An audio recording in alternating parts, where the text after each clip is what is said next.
Ozarks at home taking on the number 1 team in the land, Duluth. 2 minutes in, Javante Johnson to Dan Williams. That makes it 6-0 Harbor Monsters. The Lunkers answer right back. Brandon Mackey to the outside for 6. They get the 2-point conversion. Ozarks signed a new quarterback, Tyler Kolka, and this is his first Arena League touchdown. He finds Matt Rush, who blows by his defender for the score. First quarter still. Johnson finds his running back, James Harden, along the wall. Duluth trails by just 1. Kolka, he's going to go do a play action to Rajay Johnson-Sanders, back from a 2-game absence. But again, Duluth would answer right back. Johnson finds Dan Williams wide open.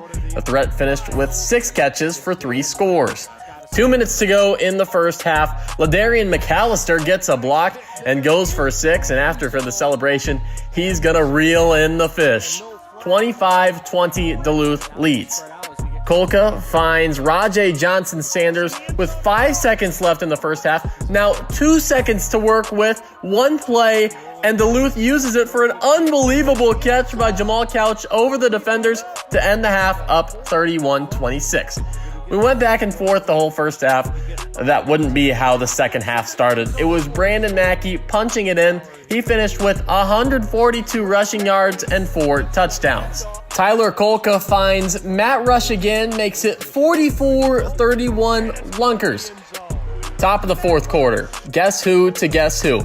It's Kolka to Rush for their 3rd touchdown connection of the night. The Lunkers go on a 24-0 run to start the second half. Brandon Mackey gets to the boards, keeps his balance. He counts him up in the end zone. Yeah, that's number 4 for him. This play looks familiar, but when you get a new quarterback on your roster, you have a limited playbook. It works to Kendrick Payne. Kolka finished his first start with 6 touchdowns to 1 pick. Dan Williams catches a late score from Hassan Brockton, but it's a little too late. Ozarks stuns Duluth at home and wins 62-45. When you look at the standings, Duluth still remains at that number 1 slot. Them and Ozarks were the only matchup in action last weekend. Right behind them, the Woo and the Wise Guys tied for second. Ozarks now at 500 on their own in 4th place. Behind them, St. Joseph at 2-3, and Eau Claire sitting at 1-4 in last place. The games in action this weekend: Iowa on the road at Ozarks. The Lunkers on a current 3-game homestand. Then Eau Claire goes on the road to play Duluth in Minnesota, and St. Joseph hosts Hot Springs. All games in action start at 7:05 tonight.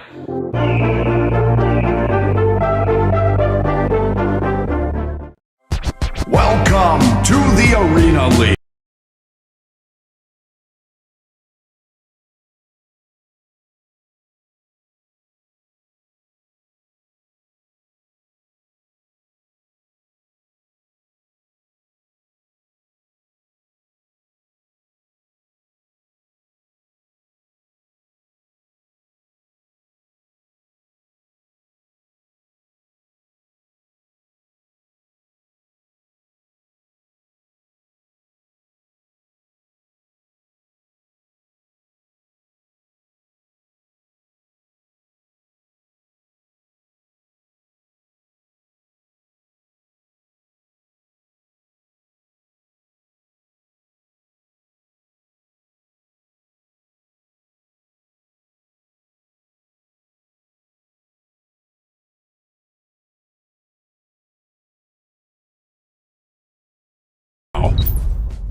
In the quiet moments before dawn, champions are made. Every fan, every athlete, every moment counts. It's not just a game, it's a passion that unites us, drives us, and makes us strive for greatness. Greatness is wherever fans connect and call home. We believe in the power of the community. We believe in turning passion into action. We bring fans closer and transform loyalty into unforgettable experiences. Join us. Make every moment matter. Fan Club. Get your fans in the game. My mind is set, my grind is set, my heart on ice cold. I'm only here to even the score. Whoa. My mind is set, my grind is set, my heart on ice cold. We down right now, but did it before. Whoa. See from here we gon' up. Made the call, I shown up. Now the game is sewn up. Say my name is blown up. We up, we up, we up, we up, we up, we up, we up, we up. See from here we gon'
These uniforms belong to the New York Dragons, and they play in a brand new league called the Entertainment Football Association.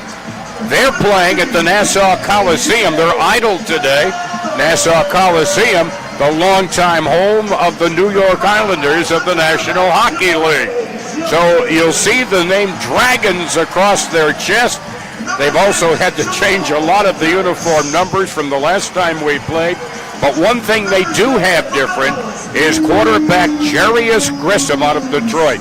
6'2", 215, most recently played for the Indoor Football League's Iowa Barnstormers in Des Moines, Iowa, where in 3 games there, he completed 64 of 100 passes, 664 yards, 12 touchdowns, and 2 interceptions. But again, remember, the IFL and AF1, they have more restrictions on the defense than are in this league. Grissom in high school in Detroit received looks from Notre Dame, Michigan State, and Syracuse. And by the way, he's also played in Arena Football 1 for Southwest Kansas. So this will be his first start. He went to Eastern Michigan, and his most notable win there, which pains me to say, he led Eastern Michigan to a 34-31 win in 2018 at the University of Illinois. But he did. He then went on to Saginaw Valley State, and he will be the quarterback, Jarius Grissom, and we'll get our first look at him this evening.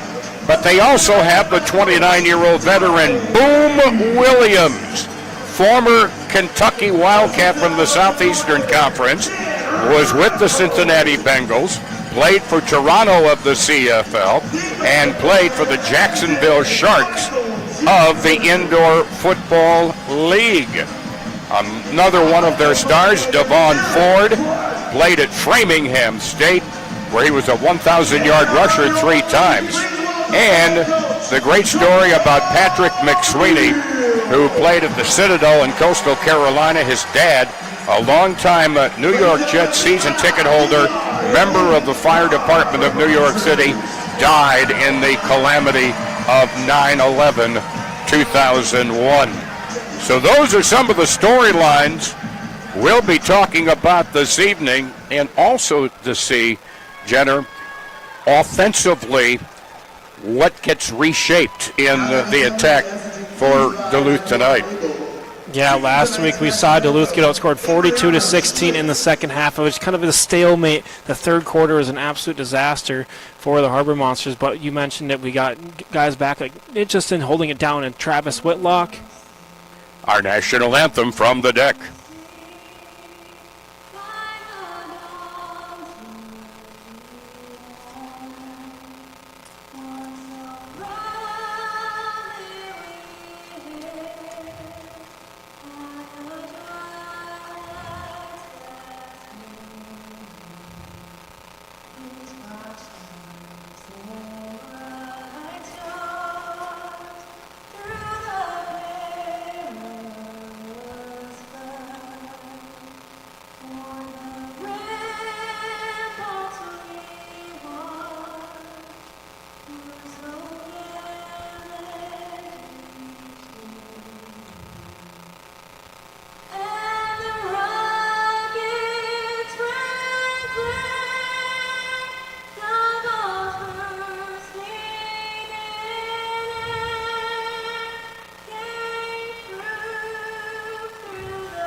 Our national anthem from the deck tonight, the Harbor Monsters look to solidify their lead atop the Arena League as they take on the Axemen from Eau Claire.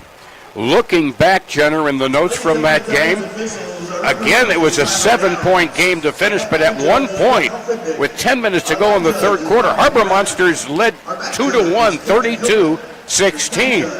But that's when Mo Strong, former Harbor Monster receiver, he started to assess himself. But again, he's no longer a part of the team. The quarterback at that time, Freeman, no longer part of the team, as they made some changes in their off week. Hey, Alvin Hines from UFC, who will be our guest at halftime. He's from Grand Rapids, Minnesota, and he competes out of Duluth. And he will do the coin toss as the captains meet at the 25-yard line. Deron Maxwell, along with Dan Williams, KJ Felder, and, of course, Javante Johnson.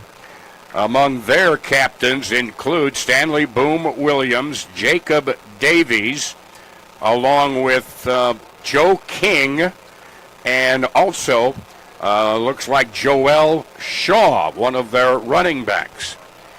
Referee Tyler Downs, head line judge Brett Huffendick, line judge Donald Bratton, back judge Kevin Hillman, and our sky judge up here at press row is Brent Kubis. That's our officiating crew here this evening at the deck.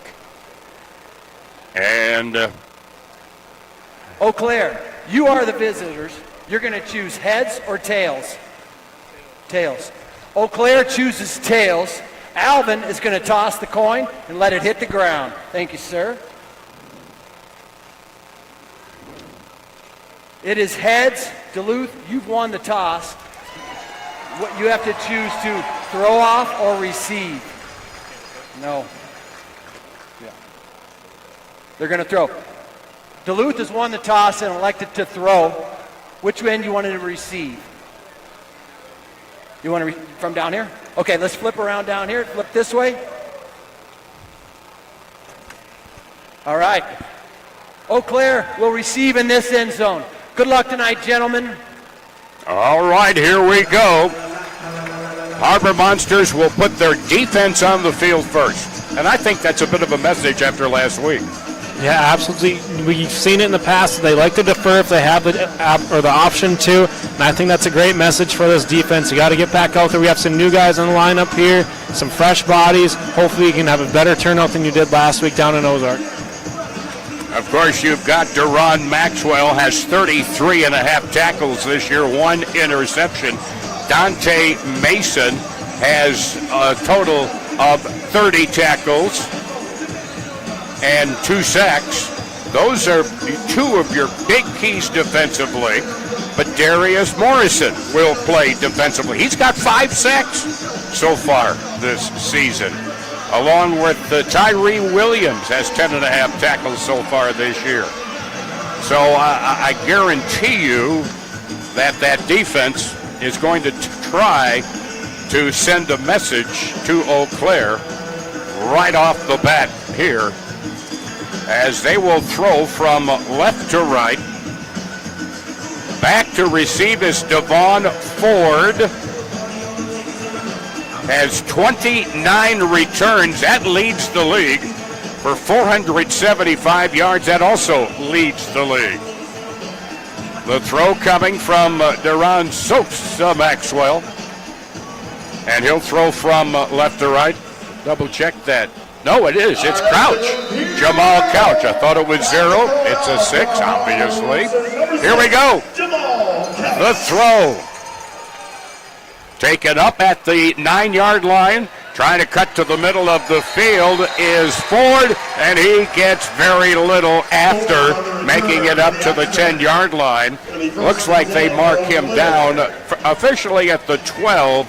And it'll be 1st and 10 from the 12-yard line. So we'll get our first look at the quarterback. And he'll come in here and see what he can do. Jarvis Grissom. Jarius wearing number 3. Both men in motion. You can do that. Handoff on a sweeper onto the far side. Patrick McSweeney, and he cannot turn the corner. He's brought down for a loss of about 3 yards.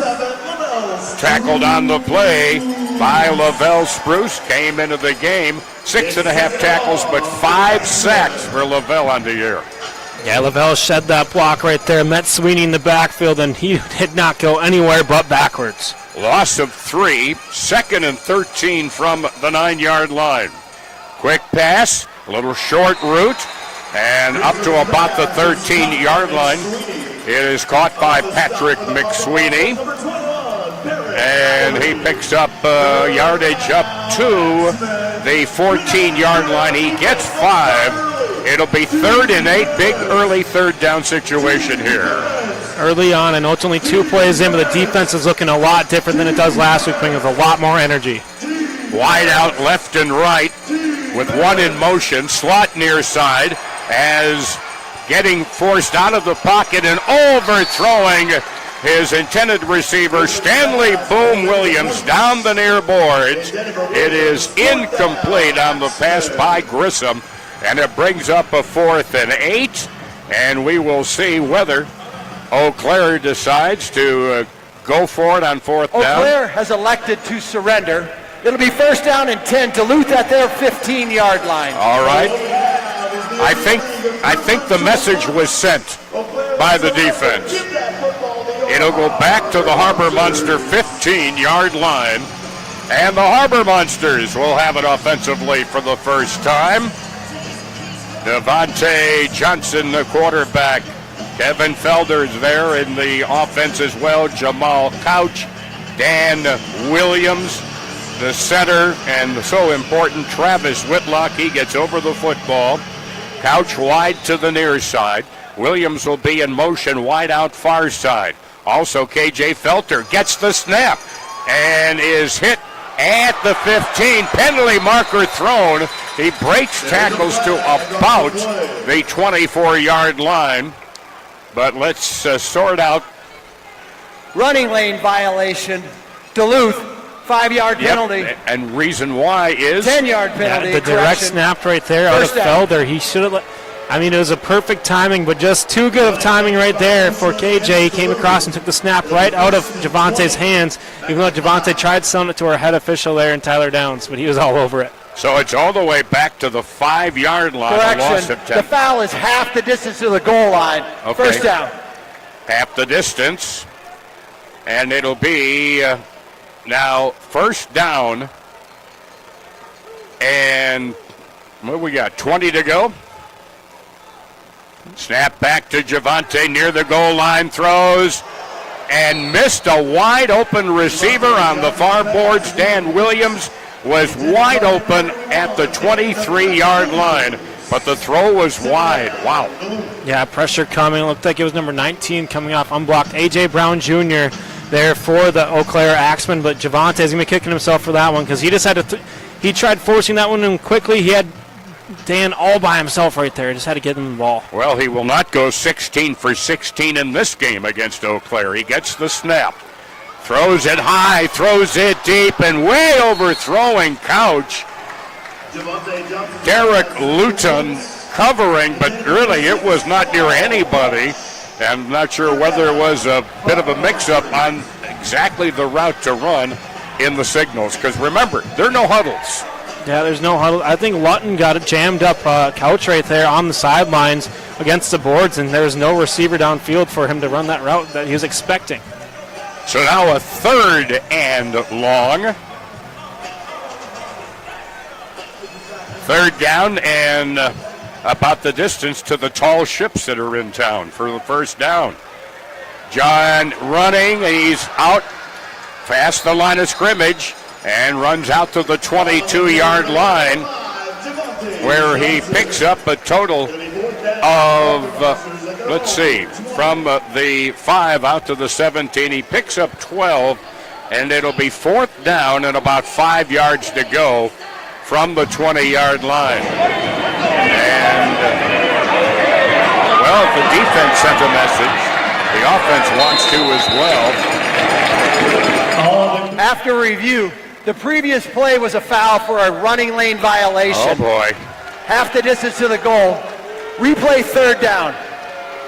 And what you could see with that penalty, you got to be on the inside mark of the hashes right there when he ran up the field. He was kind of on the outside mark of the hashes, outside of the running lane, so now another penalty for Duluth on this early drive. In fact, you cannot be on the hash marks in that lane violation. So the ball is all the way back to the 5-yard line, and it'll be 3rd down and 20.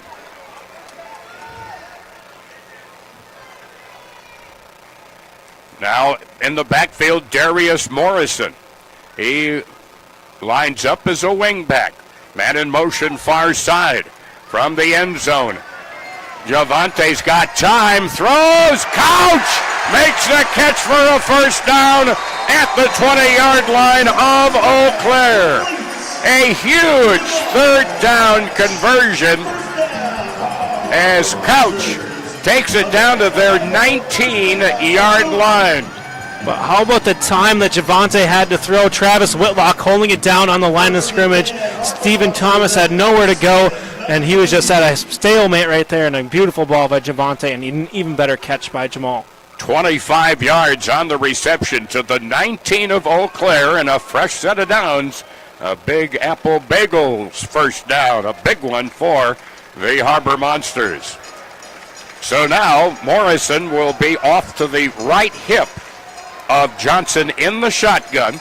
In motion Williams, quick out to him, and he gets about 4 yards to the 15-yard line. Tackled on the play by defensive back A.J. Brown. They mark his progress at the 16, so a gain of 3 on the quick pass to Williams. 2nd down and 7. And the Harbor Monsters in a bit of a hurry up. Couch wide to the near side. Williams to the far side. Morrison in the backfield. Javante throwing into the near corner. Overthrowing for Couch in the near corner. Covered on the play. Looked like, let's see, trying to see who was on coverage there. And again, some of our numbers are a little bit off. I think it might have been number 11, Dedrick Lutton in there, but it was think so. Number 22, Drew Robinson on the pressure there. Came off a corner blitz, the defensive back, giving Javante a lot of pressure in the backfield. 3rd and 7 from the 16-yard line. 8:49 to go, first quarter, nothing here at the deck. Quick handoff, nice cut back against the flow by Demo. And he drives down to about the 12-yard line. A.J. Brown on the tackle. And it'll bring a 4th down at the 12, a pickup of 4, 4th down and 3 from the 12-yard line. Interesting formation here for the Harbor Monsters. Kind of a power I formation with a wing back up ahead. There's the cutback by Demo, and he does not get enough for the first down on 4th down, and it'll go over on downs. As he only gets to the 12-yard line, no gain for Morrison, and it'll be 1st and 10 at their own 12-yard line for the Axemen of Eau Claire. Well, so far it's been the defenses that have held fast on the first drive for each team. Yeah, I like what the Harbor Monsters are doing there, but you'd think they'd want to spread out the defense right there. They kind of had a loaded box in Eau Claire, and they just ran it right up the middle, and not a lot of room for Demo to make a move or anything happening. Grissom with the man in motion straight ahead, slot far side. Grissom has to get rid of it quickly. Completes it to Devon Ford, who is given progress to the 15-yard line. He gets 3. It'll be 2nd down and 7 from their own 15-yard line. Yeah, and there's pressure there by Lavelle Spruce off that left edge. Really had to get rid of it quickly there for quarterback. Probably the short patterns to help Grissom maybe get a little bit more comfortable here in his first start. There's a handoff. Sweeping is Joe Devon Ford make that. Starts wide, cuts back towards the middle, and gets progress to the 16-yard line. He gets just 1. 3rd down and 6 from the 16-yard line of the Axemen. 6:58 to go, first quarter. Nothing on the board here at the deck. Glad you joined us. So now Jarius Grissom sends his man in motion, slot near side. Quick pass over the middle. Not enough. A gain of only a couple of yards to Joel Shaw. Shaw coming into the game with 11 catches, 54 yards, and a touchdown. It's up to the 18. He picks up only 2. Yeah, big 4th down coming up. Looks like they're just giving Lavelle Spruce a free go, and then they're going to drop, or they're going to swing over Dante Mason in that short coverage, and they've found the zone a couple times here. Let's see what happens on 4th down. They're showing some blitz. Now a quick pitch to get him outside, and a first down, and then some. And getting bumped against the wall, but in Harbor Monster territory at the 23-yard line. It's enough for a first down. A 9-yard run. They needed 4. 1st and 10 at the Harbor Monster 23. Yeah, and you could see Patrick McSweeney come back. Might be illegal in the NFL with the crackback block, but it's totally legal here in the Arena League. That really sprung that run free. 1st and 10 from the 23 in Duluth territory. And in trouble is Grissom. Gets rid of it. Coming up, trying to catch an underthrown pass, far side. It is incomplete. Shaw trying to make the catch, far boards at the 18-yard line, bringing up 2nd and 10. That was a great job there by Grissom just to get rid of that football there. Wilkerson nearly came back to make the grab there, but good pressure by Tariq Mann and Lavelle Spruce once again. So it's now 2nd and 10 from the Duluth 23-yard line for Eau Claire. Now they have a running back back behind Grissom. He gets the pitch, and he throws. Completes it far side at about the 17, 18-yard line. Tackled on the play by Baron Malloy. There's a new name on the roster this week. Yeah, Malloy rocking number 21 for the Harbor Monsters. A couple guys out. You mentioned the Defensive Player of the Week last week, Ahmad Butler, not on the roster this week for the Harbor Monsters. And the one before that, prior Defensive Player of the Week, was Richie Murphy, not on the roster as well. So no revenge game for Richie tonight. 3rd and 5 from the 18-yard line of Duluth. Simmons has a running back off his left hip who gets the pitch. Sweeping near side is Ford. Ford is able to crack it all the way down inside the 10-yard line by the time he's tackled by Deron Sosa Maxwell, but it's enough for a first down. 1st and goal from the 9. He picks up 9 there. Yeah, Eau Claire's been really effective with the ground game so far, but it's been McSweeney with the blowing blocks that set up the run. Well, they're quickly getting that ball outside the running lane to a running back. There's a quick short pass while he was being tackled, bringing it down the near boards. Patrick McSweeney, who is brought down at about the 6-yard line. He picks up 3. It'll be 3rd down and goal from the 6. Yeah, the pressure is no problem right now for the Harbor Monsters. Just covering these short routes and rallying the football right now is what they've struggled with just a little bit. So far, their passing game has been basically short routes. Now Grissom has a man in motion to the near side.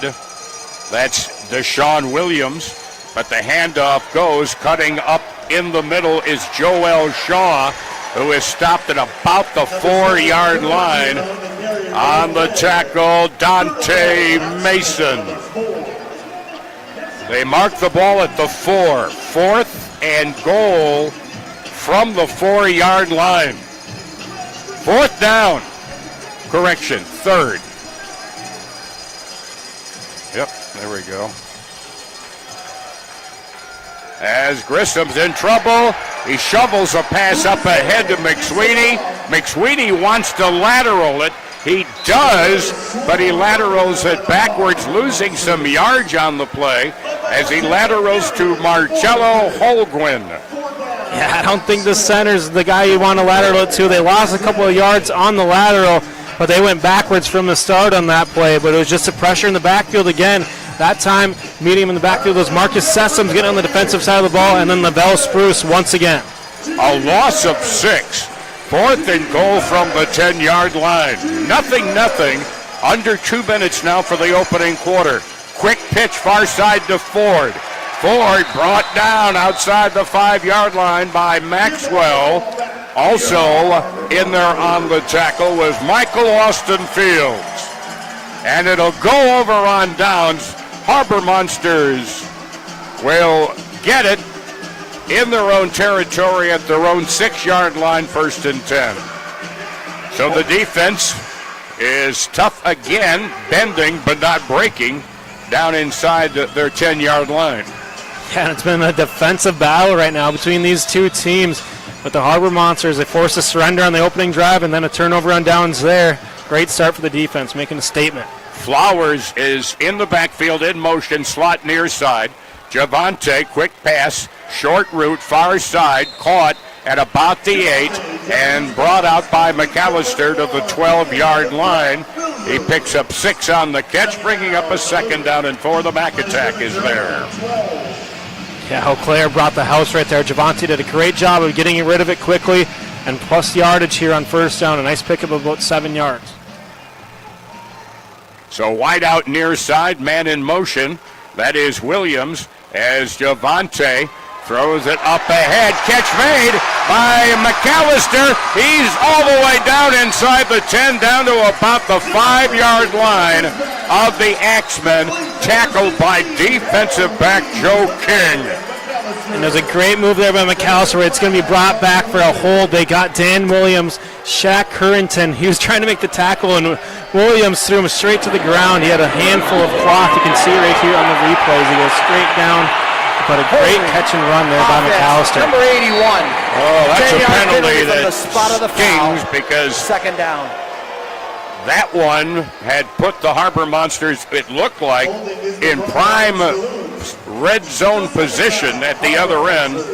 But now it is marched back to the 11-yard line, and it'll be second down and about 6. Whitlock on the snap. Javante rolls to the far side, loads it, throws, almost intercepted. Williams, I think, was the intended receiver, just down to the left a bit at the hash mark at the 21. The pass sailed over his head, was nearly picked off, and Williams looks back as if to say, was that intended for me?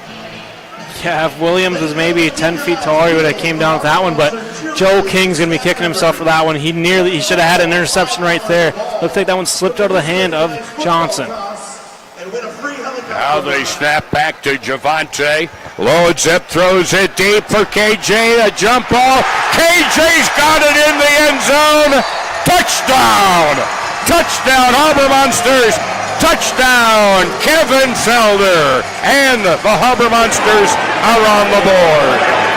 And Johnson made up for that one. You can see Jarvay Flowers went up and got that football into the end zone. Both cheeks are down, and that's good for 6.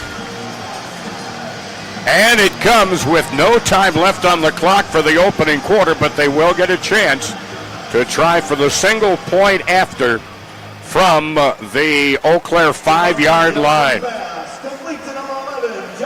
That's the case, the athleticism of Kevin Felder. He won the battle for that football in the end zone. Go up and get it, let your receiver make a play right there, and a great catch in the end zone. All right, for the single point after, Demo Morrison's in the backfield. Back to that power I formation. Felder, the tailback, play action fake. As Javante is up, throws deep. It's a battle for the ball. Caught in the end zone. Caught by Marcus Sessoms. And it's a 7-0 lead after the Kerry Toyota touchdown and the point after. The first quarter. Yeah, and Javante, he knew he couldn't run that one in because it's within 5 yards. The quarterback's got to stay behind the line of scrimmage and make a throw. Threw it up to Sessoms, and a great grab there for that point after. We will take a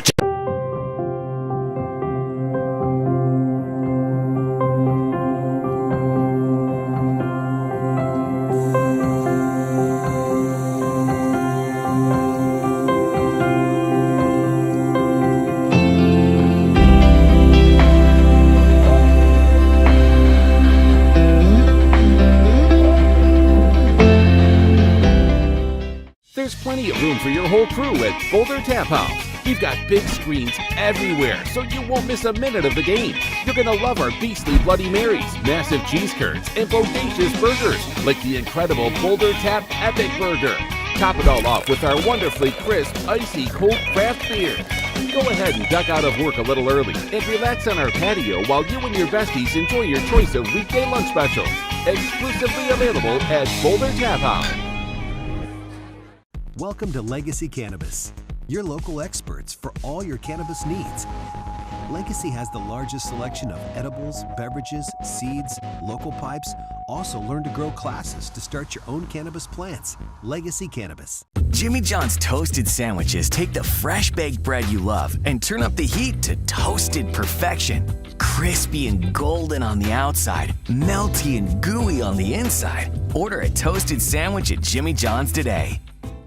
Fun, food, and live events. So much to do under one roof. From golf to shooting to private karaoke. With a large event space for parties or other occasions, you won't believe your eyes. Fun in all forms is found at the Caddy Shack in Lincoln Park, the Craft District. Stands or tackling life's challenges, your health is the real game changer. At Nicole's Integrative Healing, we help athletes, parents, professionals, everyone recover, relax, and recharge. From massage and breathwork, yoga to mental health therapy, we've got your back. Nicole's Integrative Healing, now serving Duluth and surrounding areas.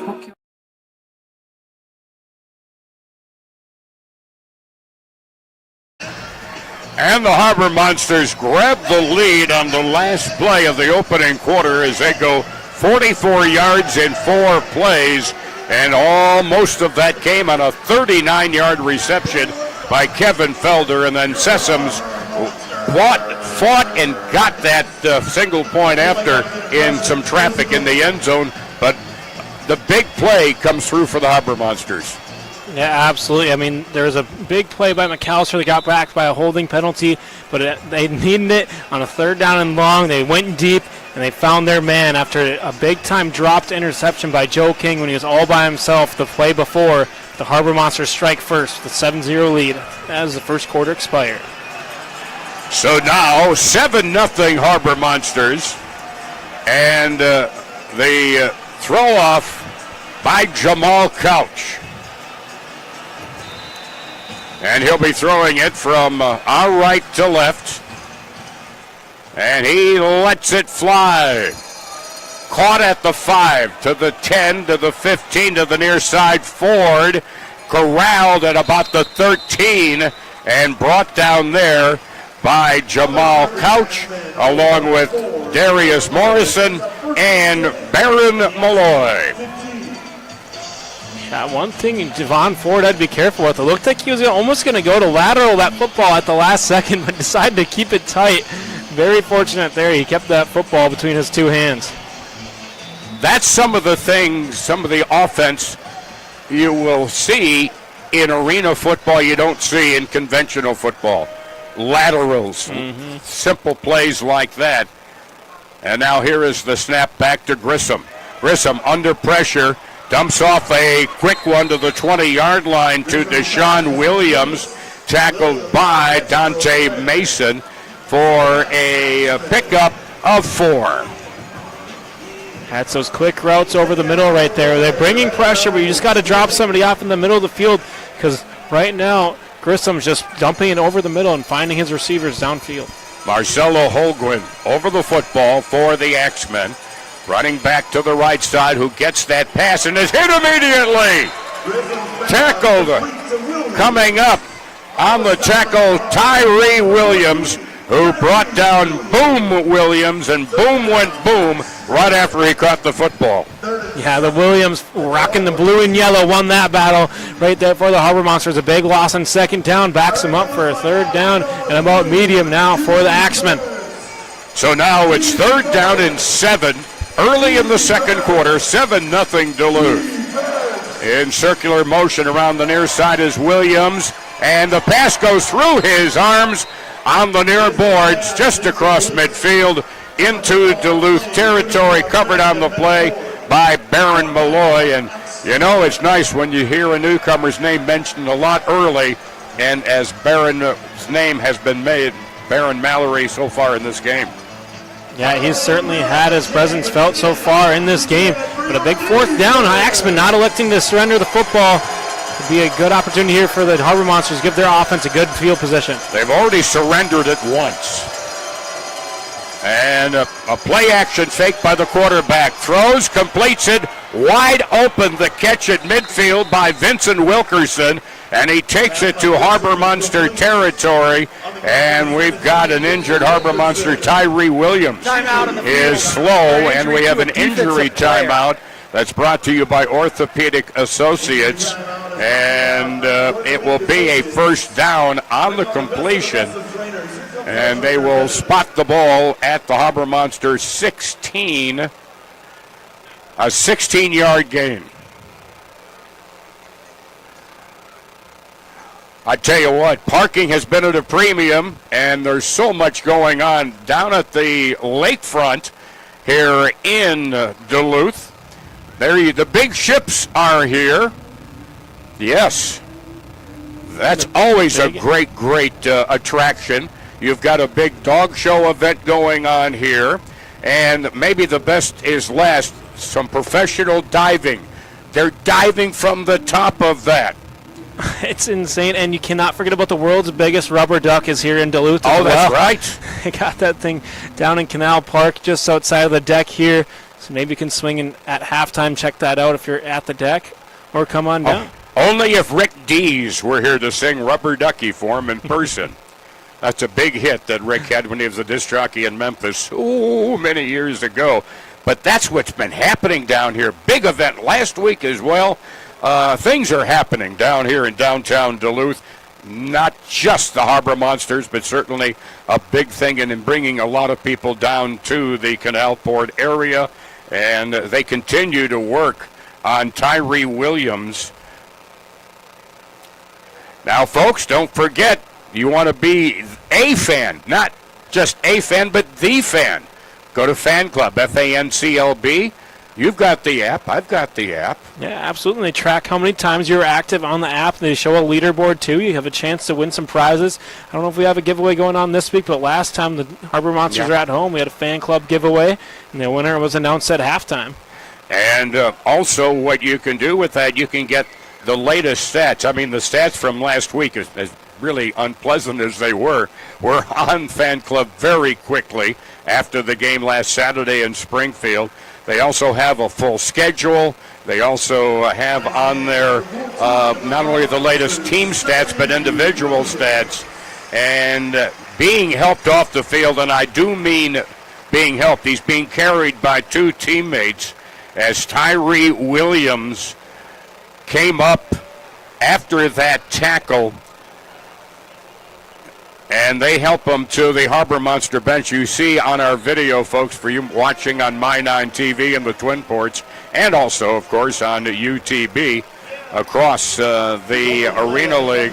And they're going to take him back to the locker room. So the ball is at the Harbor Monsters 16, first and 10 after a 16-yard reception on the play by Wilkerson. Wide out to the near side. Quarterback Jarius Grissom with the running back Boom Williams next to him. Williams has caught passes for over 200 yards this year and has rushed for over 100 yards. Versatile running back for the one-time Kentucky Wildcat down in the Southeastern Conference in Lexington. Thoroughbred country down there. Yep. So now they're waiting for the players who helped carry Tyree off. Now they return, so now they'll get ready at first and 10. Play action, quick fake, throwing into the end zone. Oh, hitting the corner boards hard was Deshaun Williams. He came to a quick stop as he found out real quickly exactly where those boards are in the corner. Wow. Yeah, and those are hockey boards down there. They are used to taking a hit right there. And Deshaun Williams is going to ask for a blow right here after nailing the end boards. Quarterback just led him a little bit too far right there, you can see. And as John Madden would probably say, oof, on that one. Oh, John Madden, the late John Madden. All right, here we go now. It is 2nd and 10 from the Harbor Monsters 16-yard line. Wideouts left and right. There'll also be a slot man. That's Shaw. As dropping back, quick pass goes to Shaw. He cuts behind a block to the middle of the field and is brought down for a gain of only a yard or two. Tackled on the play by Tyreek Mann. And how about the big man out there? Michael Austin Fields did a good job rallying to the football and forced it back inside to the middle of the field where he had more guys rallying to the football, and just a short gain of about 2 yards there for the Axemen. This will be the 7th play of this drive that began back at the 15-yard line in their own territory. 10:48 to go. First half, 7-0 Duluth. Pass caught at the 10 on the near boards. Battling for extra yardage after the catch, Joel Shaw. And they give him progress to the 6-yard line. He picks up apparently enough for the first down. He does. It'll be first and goal from the 6 as the catch by Shaw and a first down. They needed 8, and that's what he got him. So it's at the 6 now of the Harbor Monsters, who lead by 7. Jairus Grissom. Bad snap. Picked up by Grissom, and he had somehow got the handoff ahead to Boom Williams. I don't know how he did that. I think maybe it wasn't even a handoff. You can see it was a bad snap from the start roll across. We kind of just did a two-handed little double pass underneath. like he was tossing a sack of flour or something like that to his running back. Normally in Duluth, come winter, a snow shovel is used a lot. That one was certainly not. It'll be 2nd and goal now as they lose a yard to the 7. 2nd down and goal. 9.5 minutes to go first half. Jairus Grissom has a man in motion. That's Williams. Hands it off. Looking to cut through a gap is Boom Williams. He is hit at the 5 and is given progress to the 3-yard line. He picks up 4. Bringing up a 3rd and goal at the 4-yard line. This, in terms of an Arena League drive, is a marathon. That's about as long as they come right here. They got the ball. 3rd and goal from the 4 as Grissom throws into the end zone. Penalty marker thrown into the end zone. Likely pass interference will be called on Dante Mason. We'll check. Pass interference. Defense, number 10. The foul occurred in the end zone. Morrison. The ball will be placed at the 1-yard line. Automatic. First Morrison down. just got there a little too early. Pressure coming. It was such a tough play because he wanted to back off, but he was just too good of coverage. He was in his chest right there and had too early contact. All right, so Morrison is charged with the foul. 1st and goal from the 1. And they, pick up the penalty marker. You can't anticipate penalties, gentlemen. You can't. This is an ace crew, though, let me tell you. These guys, best crew in the league. There's a sweep, and that's a touchdown. Touchdown by Boom Williams. That is his 2nd rushing touchdown of the season. Simply a 1-yarder, and it makes it a 1-point game. Let's watch it again. And he gets a big gap after getting the handoff here. Just to the short side of the field there, not enough defenders, and he was easily walked into the end zone for the 1-yard score. They're going to go for the single point after with 7:56 to go here in the 2nd quarter up. And the handoff goes to Boom Williams. He's tackled at the 3. I kind of thought there was going to be a flag. There was some early motion. Defense, number 15. Yeah. Half the distance of the goal. Replay the try. Tyreek Mann was offside, and so it goes half the distance just outside the 2 and a 2nd attempt for the single point. Well, we've seen back-to-back carries here for Boom Williams. I'm curious if we can get a 3rd one now with just a short distance to go for the point after. Williams wide to the far side, wide to the near side, Wilkerson. The man running in the slot near side will be Deshaun Williams. He's in motion. So is the Boom Williams. Throw back the other end, wide open, a short catch outside the goal line by Joel Shaw, and it easily takes it in, and we've got a tie game at 7-7. That may be one of the longest drives you will see this entire season. They got the ball to start off the 2nd quarter. Now you can see the time just under 7.5, but a great pass over the middle with pressure in his face. Grissom hit his target, and Joel Shaw. 35 yards in 11 plays, including a penalty. And so we're all even up. 7.5 minutes halfway through the 2nd quarter.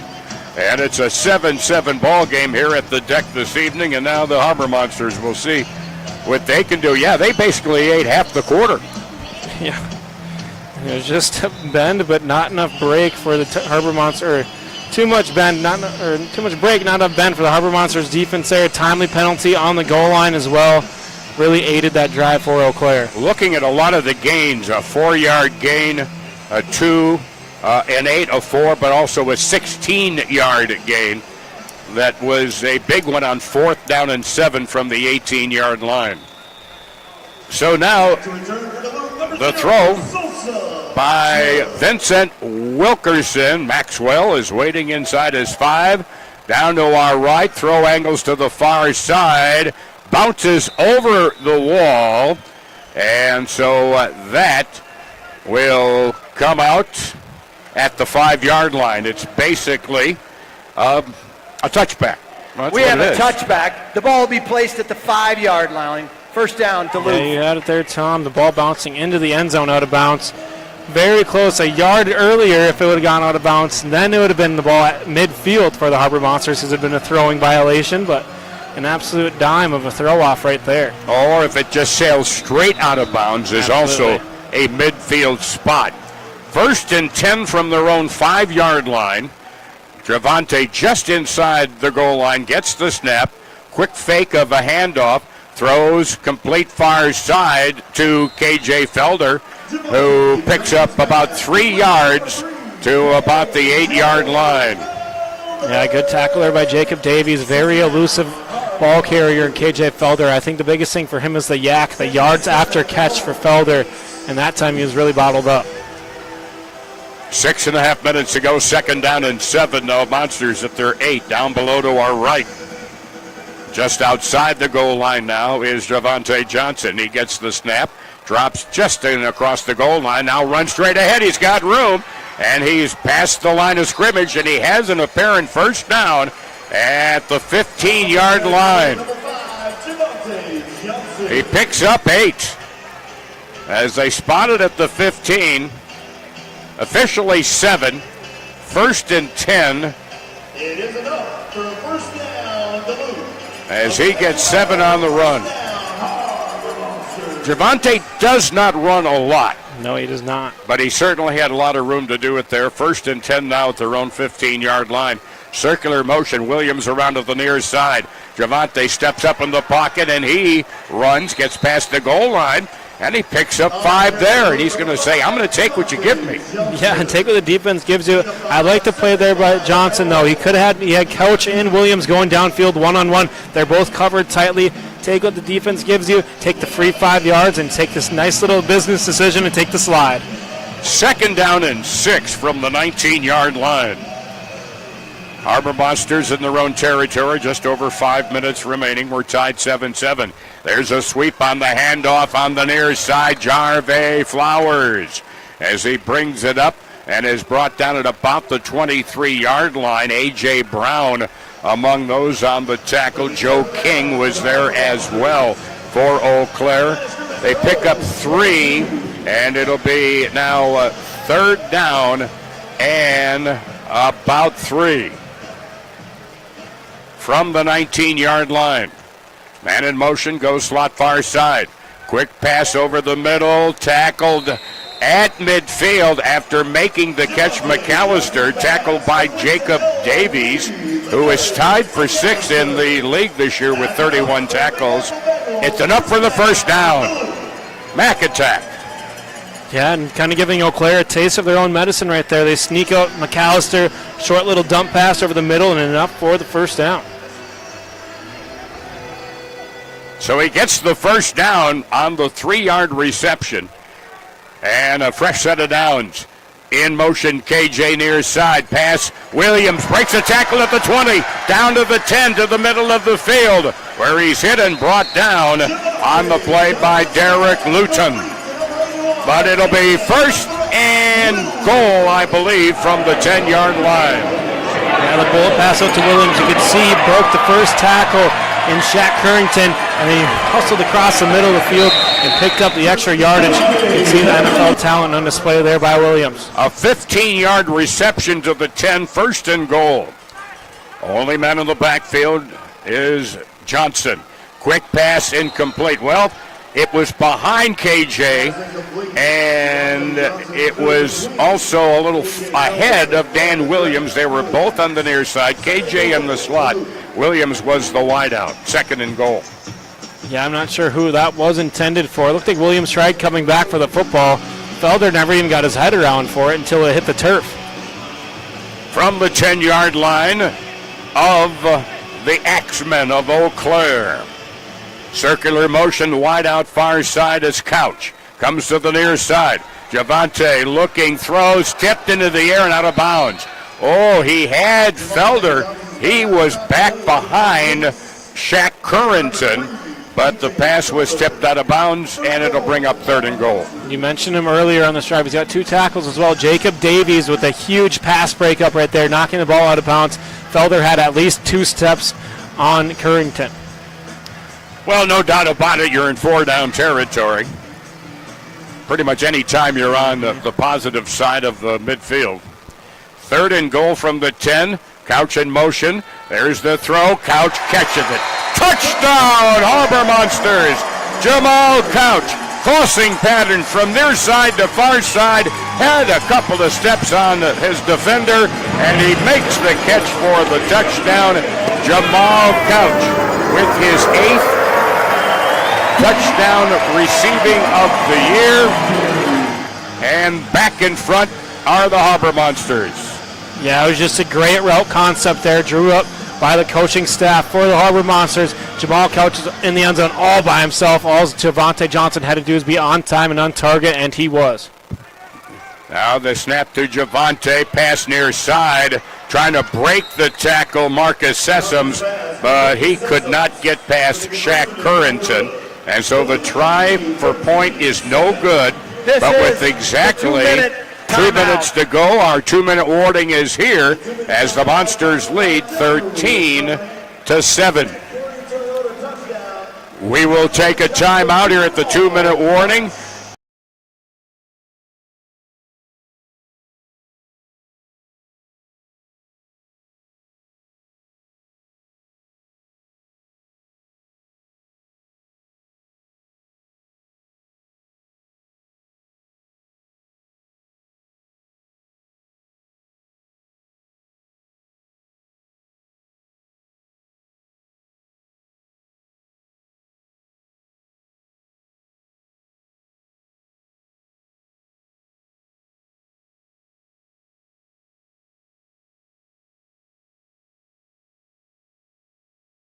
Applebee's All You Can Eat is back, featuring the chicken tenders you've always loved, plus double crunch shrimp and riblets, all served unlimited for just $15.99, only at Applebee's. Looking for trusted news in the Chippewa Valley? Leader Telegram delivers the stories that matter, from local updates to sports coverage. Get your daily dose of quality journalism anytime, anywhere at leadertelegram.com.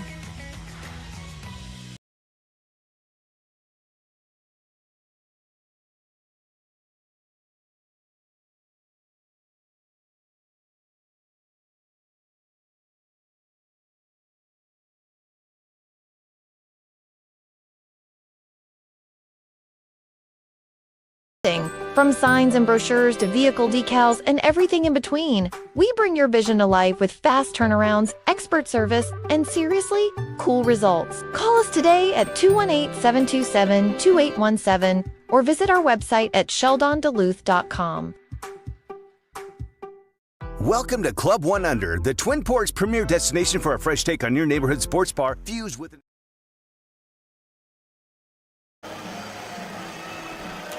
2 minutes to go in the second quarter. By the way, the 2-minute warning brought to you by Genero and Company as they hand the ball off now to Dan Williams, who lets it fly. Caught in the end zone by Ford. Angles to the middle, to the far side, to the 10, to the 15, to the 20. Penalty marker is down on the back end of the play. Tackled by Darius Morrison in Hayward territory, but I got an idea this holding offense. It's a hold. 10. Half the distance from the spot of the foul. First down, Eau Claire. Yeah, and the most unfortunate thing there for Eau Claire is they got David Facone on the holding penalty there. It's going to be from the spot of the penalty for 10 yards back. So it happened around just inside the 15-yard line. Yeah, right around there. Yeah, from the 14, goes back 7. So it'll be 1st and 10 at the 7-yard line for Eau Claire in their own territory, trailing 13-7 here in what's been a rather low scoring, but a first half suddenly become a half of long drives. There's a pass down wide open, and unable to come up with it is Williams. He was in the clear. Nobody was near him, but he looked back, tried to locate the ball, and he just could not find the handle. Yeah, I was trying to run under it, like kind of Willie Mays style right there. Couldn't get enough air underneath the football right there as Jarius Grissom. It's a the Harbor Monsters, Baird and Malloy, was really tracking for that football. Ended up catching up to Williams, but a big miss shot right there for the Axemen. However, it was not Vic Wirtz who threw the pass. We just want to double check that. Snap back now. Quick pass, far side, complete to Boom Williams. Hit at the 10, drives to about the 12. Tackled by Jarvey Flowers on the play. Up to the 12, a pickup of 5, bringing up a 3rd and 5. Hey, coming up at halftime, we'll visit with UFC mixed martial arts artist Alvin Hines. 3rd down and 5 at their own 12 now. They send a man in motion. Wilkerson in trouble, but they get the pass off and it's dropped. The pass, the pressure by Spruce. The pass dropped by Joel Shaw. Yeah, I think Joel Shaw heard footsteps coming. A lot of Harbor Monsters around the football right there. Dante Mason was one of them, and they had a free shot at Shaw, and I think he maybe just let that one hit the turf on purpose, potentially. I smell a surrender. I think so, too, with just over a minute to go in this first half. Or maybe not. It's 4th and 5 at their own 12 with 1:05 to go, first half. Big play here. Harbor Monsters will receive the opening kickoff, start the second half. Slot man in motion, near side. Grissom drops back, gets the pass, intercepted and dropped. Oh, baby. It would have been a pick 6 for Michael Austin Fields. He had his hands on it, but he had his eyes on the end zone perhaps before he got that grasp on the football. But it's broken up, and the Harbor Monsters will take it over at the Eau Claire 12-yard line with time to go. Yeah. You can see the big fella. He did a great job. Like any screen pass, just drop back as soon as you can feel that coming. And there's good pressure in the backfield. And the Axemen have been doing it all game long, trying to just hit the little dink and dime downfield. But Michael Austin Fields with a near pick 6 right there. But great field position to start off for the Harbor Monsters here with just under a minute to go. Yep, at the 12 for the Axemen, who trailed 13-7. Harbor Monsters getting out over the football, Travis Whitlock. Dan Williams lines up in that power I formation. The running back is Demo, Darius Morrison. And they have a blocker now in motion. That's McAllister. Back to throw, lobbed and nearly caught going over the boards as the intended receiver goes over the boards and the defender. That was Couch going over the boards, and it looked like, yeah, that was Currington, the defender. They both went over the boards together. Now, with the clock under 2 minutes, the clock stops on the incomplete pass. 2nd and 10 now at the Eau Claire 12-yard line. They've got man in motion, far side Williams. Pitch goes to Demo. Tried to cut back, but he is corralled. The first to get to him there is defensive back Drew Robinson. And they stop him for no gains, and Duluth takes the first of their 3 timeouts with 40 seconds to go in the quarter. Yeah, not a lot of success on the ground so far this week. It's same thing last week. The ground game was not really there, and they had their main running back in James Harden. Now it's Darius Morrison's turn to run the football, but now I think we're going to look to go back into the air here, but the Harbor Monsters have only gone backwards so far on 2 plays. Looked like when Demo got it, he had some open space around the far side, but he cut back right into the teeth of the defense. Sometimes you just got to follow your blockers, put your head down, and just run through a guy and hope for the best. So it'll be at the 12, 3rd down and 10 after the timeout by Duluth to stop the clock. They still have 2 timeouts remaining. They lead 13-7 here at the deck tonight. So it'll be a 3rd down and about 11, call it, because they spot it back at the 13-yard line. Man in motion, slot near side. Now rolling near side, Javante, picked off at the goal line. Picked off by, I believe, Devon Ford. No, double check that. Shaq Currington picked it off at the goal line and returns it up to his own 8-yard line. It was a tough pass to make here for Javante Johnson. Put a little too much air underneath that. If you'd have just fired a bullet pass into Williams, he would have had a catch there, but just too much loft underneath the football. Kernson was all over that one. Played the zone perfectly. And Williams never even had a chance for that football. 6th interception on the season thrown by Javante. It's at their own 8-yard line. 30 seconds to go in the first half. It'll be 1st and 10 at the 8-yard line as Jairus Grissom, the quarterback, and they start the play clock. Correction on the interception. Currington on the interception throw. And timeout, Duluth. Their first of the half. Nope, it would be their second. Correction, their second of the half. He heard me. There's the only way that was possible. He heard you there. But yeah. Tyler, do you have an FM radio on you down there? Hey, he wants to get in part of the action as well. I don't blame him. By the way, our radio listeners in the Twin Ports listening on WEBC Duluth Superior, 106.5 FM, 560 AM, the Northland Fan. So the second of 3 timeouts, 30.1 seconds to go in this first half. And I've got to think long pattern here somewhere. Yeah, I mean, the Harbor Monsters have brought a lot of pressure, but if they can get one guy behind the defense right here, one safety is going to be Jerron Maxwell, they could have a lot of success. Or maybe a hook and ladder. And a quick pass near side, caught inside the 10, and a pitch back into the end zone. Football is loose, still loose. Touchdown, recovered by the Harbor Monsters. A loose football in the end zone, and it's recovered for the touchdown by Tyreek Mann. And he carries that football off with him. You had it called perfectly. They're looking for some sort of hook and ladder right there. McSweeney threw it backwards with nobody to go to. Loose ball for the scramble. The defense had smelled blood in the water. The ball's in the end zone, and Tyreek Mann, after a couple of hits from his defense, his other teammates freed that ball up.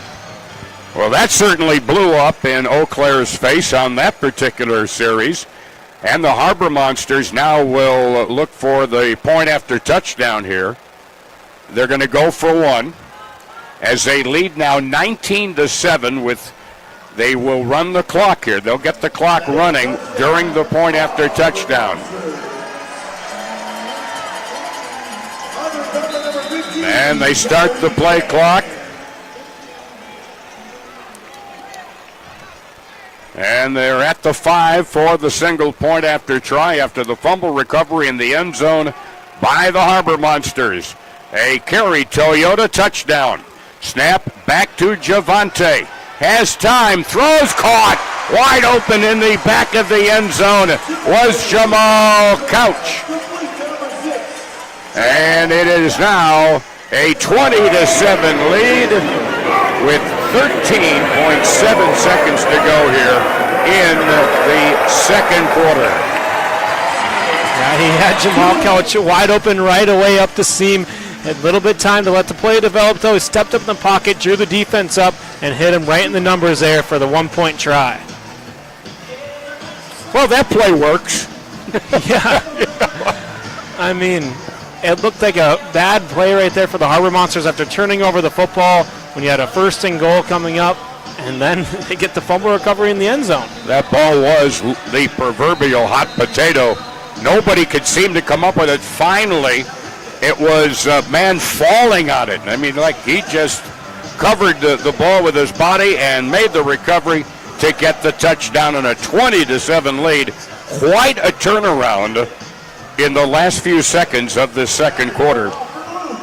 Yeah, there's no need to scoop to score there. Just fall on it and get that football. Here is Williams with the throw, caught by Ford at the 2. Angles to the far side, outside the hash mark, to the far board, and he is pounded into the wall on a solid hit by Dante Mason.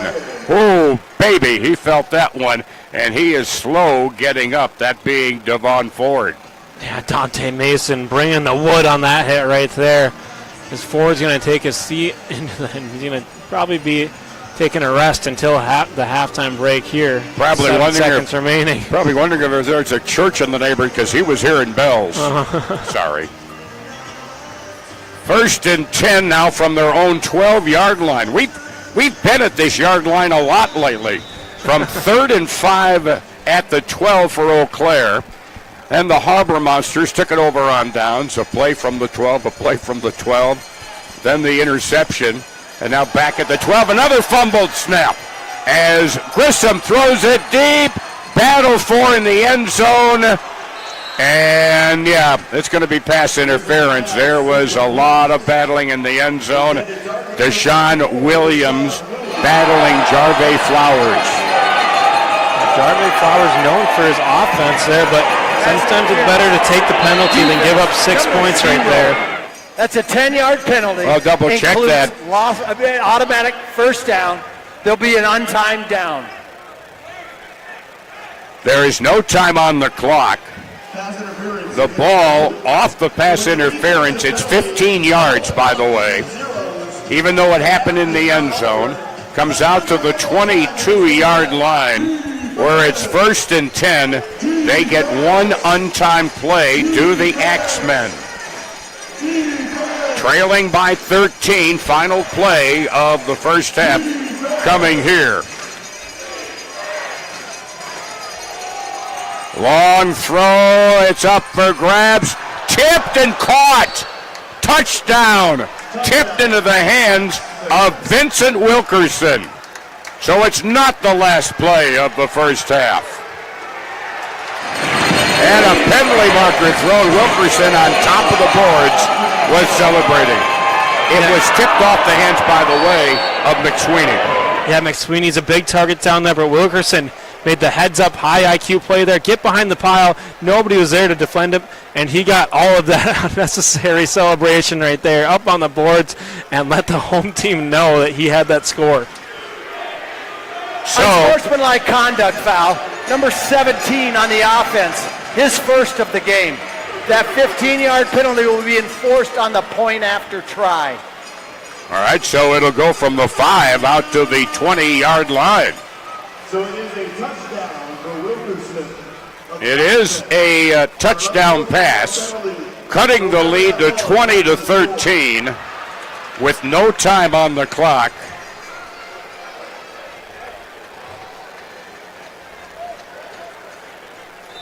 And yeah, it goes all the way back to the 25-yard line to try for the single point after.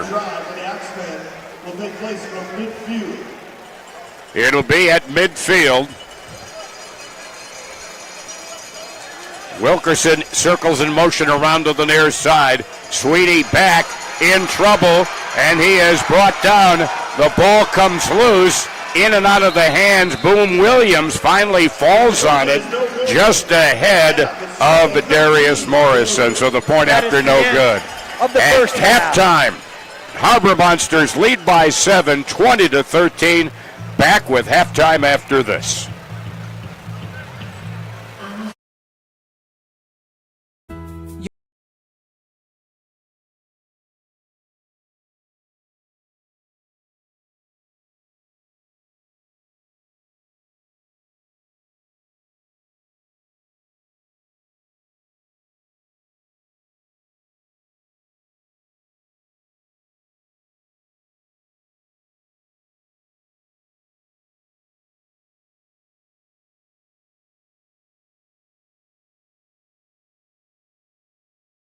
In the quiet moments before dawn, champions are made. Every fan, every athlete, every moment counts. It's not just a game, it's a passion that unites us, drives us, and makes us strive for greatness. Greatness is wherever fans connect and call home. We believe in the power of the community. We believe in turning passion into action. We bring fans closer and transform loyalty into unforgettable experiences. Join us. Make every moment matter. Fan Club. Get your fans in the game. My mind is set, my grind is set, my heart on ice cold. I'm only here to even the score. Whoa. My mind is set, my grind is set, my heart on ice cold. We down right now, but did it before. Whoa. See from here we going up. Made the call, I shown up. Now the game is sewn up. Say my name is blown up. We up, we up, we up, we up, we up, we up, we up, we up. See from here we go.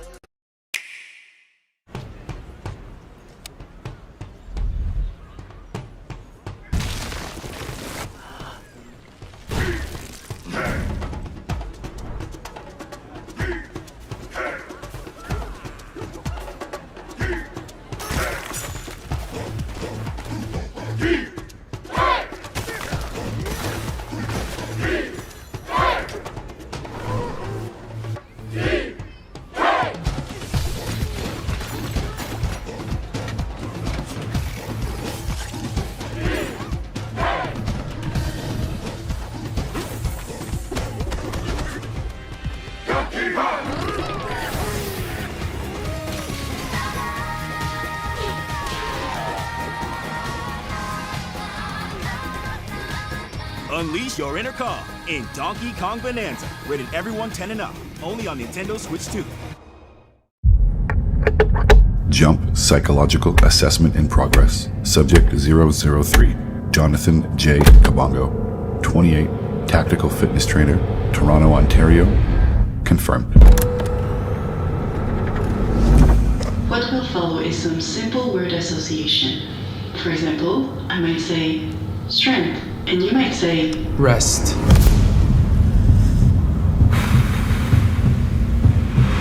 Speed. Practice.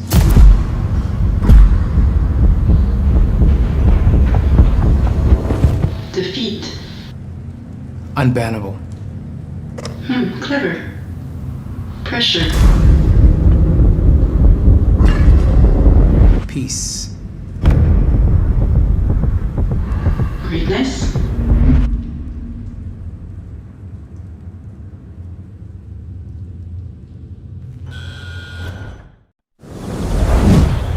That's the spot.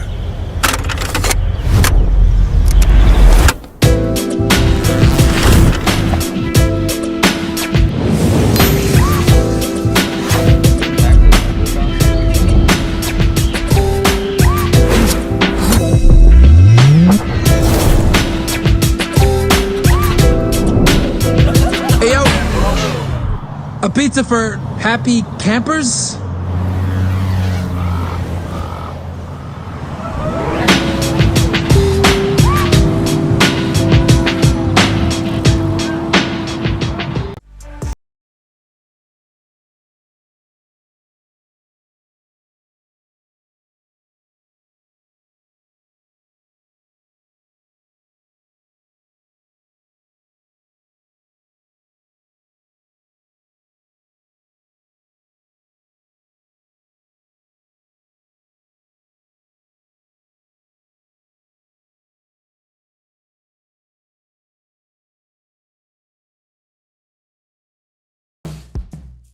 Summer's just around the corner. Hold fast, we got you covered. Earth Rider Beer. Gather responsibly.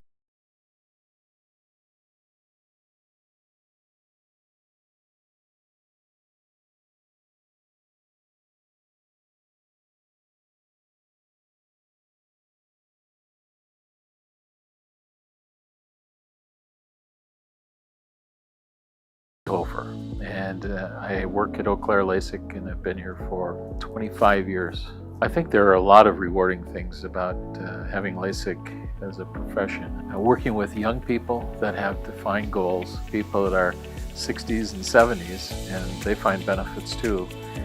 But I think it's just the personal encounters, meeting new people, and seeing how their life continues from there.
big, big, big. It's a big deal.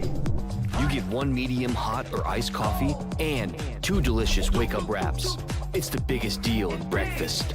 It's Dunkin's $5 meal deal. Hey Wisconsin, it's Nick and Garrett with Moonridge Brewing Company. At Moonridge, we're dedicated to quality, from our handcrafted beers and seltzers brewed on site to our homemade spent grain specialty pizzas with take and bake options available. We believe in more than just providing great beer and pizza. We aim to create a community where everyone feels welcome and valued. Moonridge Brewing Company is veteran owned and operated. We take pride in the values that shaped our journey, service, dedication, and making a positive impact. Learn more at moonridgebrewery.com. At Muldoon's Menswear, we take pride in providing quality suits that you can wear for every occasion. Browse our in-house selection of suits and choose from our wide array of accessories to complete any look. Suits starting at $225.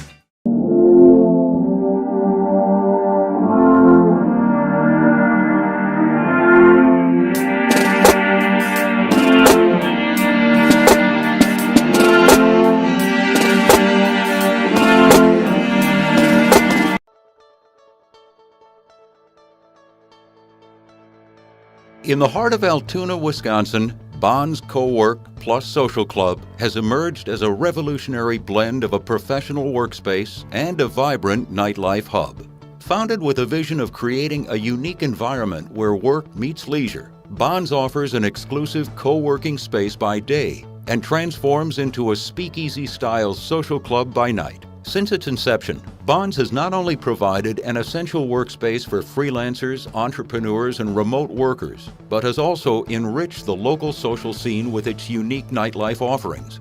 The club's dual functionality caters to the modern professional's desire for a seamless work-life balance, making Bonds a standout establishment in the Chippewa Valley. As it continues to grow and evolve, Bonds remains dedicated to enhancing the professional and social lives of its members, contributing vibrantly to the community's cultural and entrepreneurial landscape.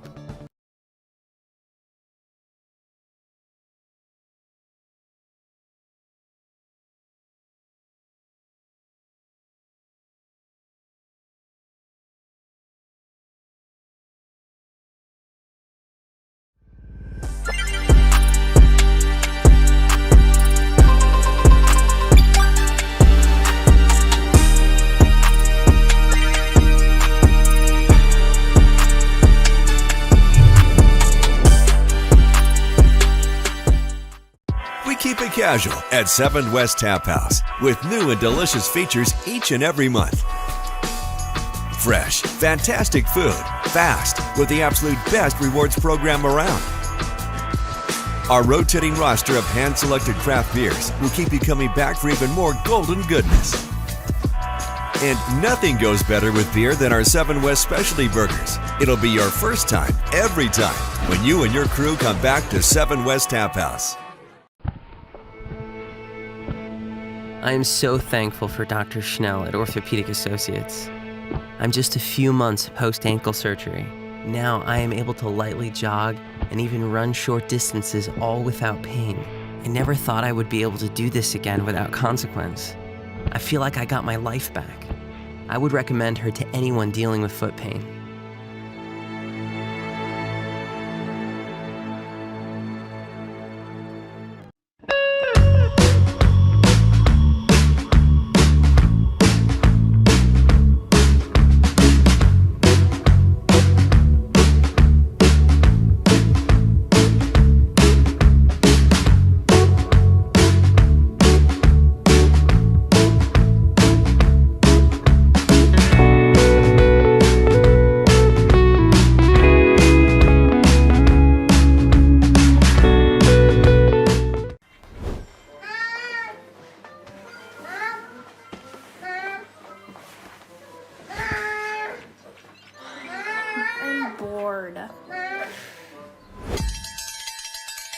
When you need a little fun, head to the Pizza Ranch and Fun Zone Arcade. For good food and good times, make it a buffet day and a play day. Have all your favorites and all kinds of fun. Make it a buffet day at the Pizza Ranch and Fun Zone Arcade. Welcome to Club 1 Under, the Twin Ports' premier destination for a fresh take on your neighborhood sports bar, fused with an exhilarating golf simulator experience. Powered by 5 full swing simulators, Club 1 Under can take you on a sport immersion adventure. From a premium golf experience to one of the many other activities, there's something for everyone. Looking to keep an edge on your golf buddies? Club 1 Under helps you keep that swing on par all year round. Club 1 Under has a full bar loaded with premium spirits, pizza, and additional food options within the Fitkers building. Book your simulator online today at club1under.com.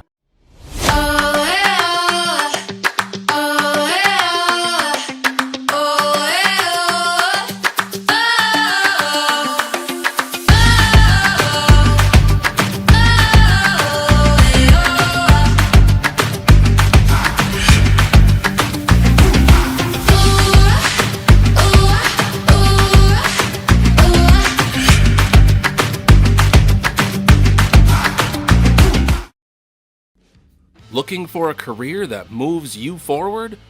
At Jeff Foster Trucking, you're more than a number. You're part of a family built on respect, support, and stability. Whether you want local routes or long hauls, we offer great benefits and home time that works for you. Apply today at jefffostertrucking.com and drive your career forward. Whether you're on the field, in the stands, or tackling life's challenges, your health is the real game changer. At Nichols Integrative Healing, we help athletes, parents, professionals, everyone recover, relax, and recharge. From massage and breathwork, yoga to mental health therapy, we've got your back. Nichols Integrative Healing, now serving Duluth and surrounding areas. Book your session today at NicholsIntegrativeHealing.com or find us on Facebook and Instagram.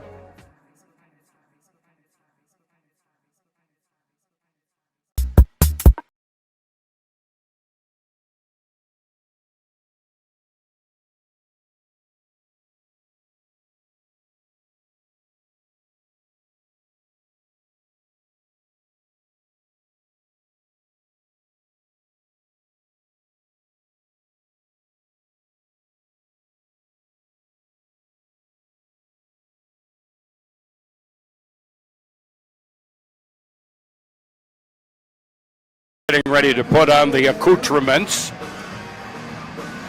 There you go, baby. All righty. We've got Alvin here. Now, Alvin, we're going to get on camera here in just a little bit. You're from Grand Rapids, Minnesota, right? Yes, sir. Well, I went to school at Deer River, but I actually lived right in the middle where I could go to either one, so. Tell me, how did you first get involved in mixed martial arts? Is it something you kind of fell into or something you saw and said, hey, I think I'd like to do that? Well, I wrestled in high school and stuff. Actually, in Deer River, I was there today doing a fundraiser with them, but it was right after high school. I met a guy. We actually were in a confrontation a little bit. Then we became friends. And he goes, hey, you should try MMA. And I'm like, what is that?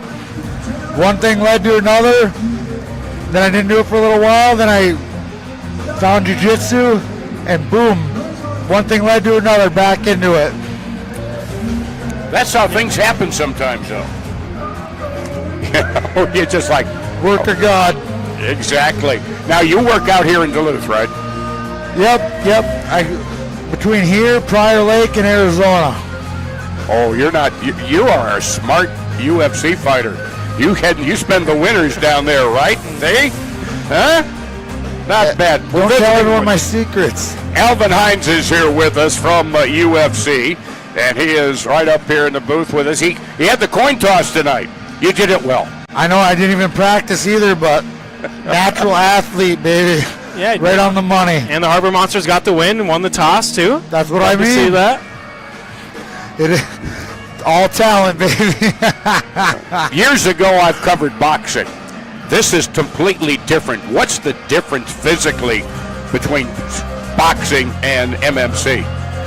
Actually, I've been training a lot of boxing, and it is a huge part, but like I told a lot of people, it's mixed martial arts.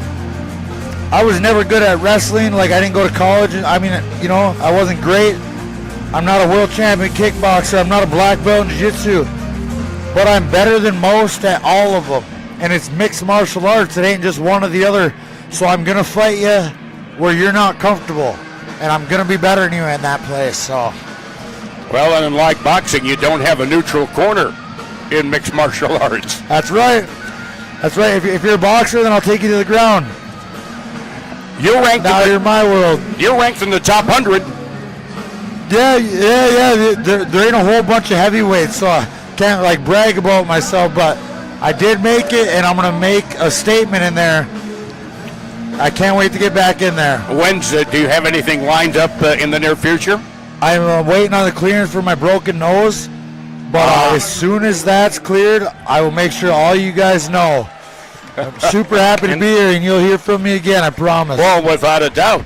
And one thing I noticed, since the big-time champion John Bones Jones has stepped down, he's retired as of right now. I know he's still in the testing protocol, but Tom Aspinall is at the top of the heavyweight class right now. I know that's always a goal to get to the top now. So as you're going to work towards, maybe talk to Dana, get some more fights potentially in the UFC, and work your way up to get to the top ranks potentially. Yeah, I signed a 4-fight contract, so.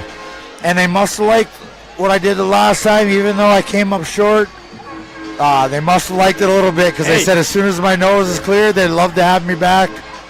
You went the distance. Right? Yeah, man, just not the right one, but that's okay. That's all right. We learned a lot. Well, and also the ladies are getting involved. I have personal knowledge of a girl in Hayward, former hockey player. She's been getting into mixed martial arts. Oh yeah, some of them girls are ruthless, man. Could you imagine? Could you imagine like going on a date with them back in the day, or like before I knew how to fight, and be like, "Well, I forgot my wall," and she's, "Oh, you better find it." That would be horrible. They're monsters. I enjoy watching a lot of the girls fight. Tell us some of the places you've been around the country in the ring, in the octagon. You know, I mostly just fought in Minnesota. Okay. Before this, but I went, to different states and trained, and it's been just a great experience the whole time coming up, and it just keeps getting better. I'm blessed with a lot of helpful people, just like you guys. This is awesome. Yeah, I'd love to have you. All righty, we've been visiting here with the one and only Alvin Hines. Let's go. Appreciate you guys. And we've been happy to have him, and we'll be back with the second half right after this timeout here on Duluth Harbor Monsters football. Harbor Monsters.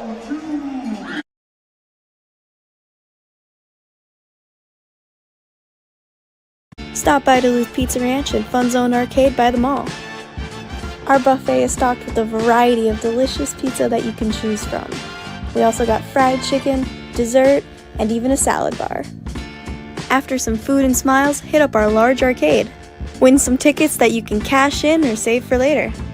Pizza Ranch also offers fundraising opportunities for nonprofits, as well as catering for your events. Your journey to a healthier and more relaxed you starts with a new Setri Barrel sauna for your home or cabin. Handcrafted in northern Minnesota with locally sourced cedar wood, our 45 years of carpentry experience has raised the bar for sauna quality so you enjoy meticulous craftsmanship, durability, and attention to details your family will appreciate. Models from 6x6 to 7x12. See the full lineup and learn more at setribarrelsaunas.com. Looking for a career that moves you forward? At Jeff Foster Trucking, you're more than a number. You're part of a family built on respect, support, and stability. Whether you want local routes or long hauls, we offer great benefits and home time that works for you. Apply today at jefffostertrucking.com and drive your career forward. Looking for a career that moves you forward? At Jeff Foster Trucking, you're more than a number. You're part of a family built on respect, support, and stability. Whether you want local routes or long hauls, we offer great benefits and home time that works for you. Apply today at jefffostertrucking.com and drive your career forward. Welcome back. We're about ready for the throw-off to start the third quarter, and the Harbor Monsters getting it down to our left. Here is the throw, and caught at the 4. Up the middle to the 10 to the 15. Oh, and being wrestled to the ground at the 20-yard line was Kevin Felder. Shaq Currington came and in reminiscent of the Spooner Rodeo that's going on this weekend, he bulldogged KJ down to the turf. Yeah, absolutely. We just got done talking to Elvin Hines, who's in the UFC. That looked like it was a move right to the WWE right there, kind of like a suplex tackle. I used to work wrestling at the International Amphitheater in Chicago back in the late 60s, early 70s. That's how it was, really before showtime. There's a handoff. Felder cannot break free from the tackle by Stephen Thomas. He brings him down, and it's a pickup of a yard to the 20-yard line, 2nd down and 9. This is, they talk about the first plays of the third quarter. This is huge for especially the way that second quarter ended. Yeah, it looked like the Axemen just sucked all the momentum out of the building right now, so the Harbor Monsters trying to get a good drive here to start off the second half. Felder in motion, slot far side, quick pass, caught over the middle, Marcus Sessoms. He's Mr. Dependable safety valve receiver. He's going to be open most of the time, and maybe the first, second, third read for Javante, but Sessoms is a very reliable possession guy. It's at the 20 of Eau Claire, 1st and 10. On the handoff, slant to KJ, bouncing around. He's got the entire Eau Claire team to tackle him at the 16-yard line of Eau Claire, a pickup of 4. Yeah, Felder spun out of that tackle and then all of a sudden disappeared into the cloud of white right there. Gang tackling to a T right there by the Axemen. So now it's 2nd and 6 at the Eau Claire 16-yard line. In motion, Dan Williams, circular to the near side as Javante, sidearm pass, caught by McAllister at the 15 and is ruled out of play at the 12-yard line. He picks up 4, bringing up a 3rd and short. It'll be 3rd down from the 12-yard line. 3rd and 2. And I got to give credit there to Travis Whitlock. He had one guy on each arm right there giving a double-man block, the lone blocker downfield to give Johnson enough time to get that ball downfield. Well, Witt's got a series of pipes. Those two arms are huge. There is Felder in motion. Fired over the middle. Low, but a great catch. Down to the 6-yard line, the catch by Marcus Sessoms. There he is again. Yeah, you mentioned Mr. Reliable right there. Low pass, but it did not matter for Sessoms. Got his big hands on that football and a huge first down on a 3rd and short. And, well, he's one of those guys that shows versatility, can keep you playing a long time because he'll play offense, play defense. Yeah, absolutely. And he's looking a lot more comfortable catching the football and snapping it in this game, too, for the Harbor Monsters. Without a doubt. But he did the best he could. He gave it a great shot. So now it's 1st and goal from the 6. Power I formation. At least that's how I'm describing it. The handoff goes to Morrison. Hit at the 5, and he disappears there. Brought down by Stephen Thomas and others. But, he is slow getting up, and he is holding his right arm, right hand after that tackle. And so coming on to replace him is David Facconi. The ball is at the 3. 2nd and goal after the 3-yard gain.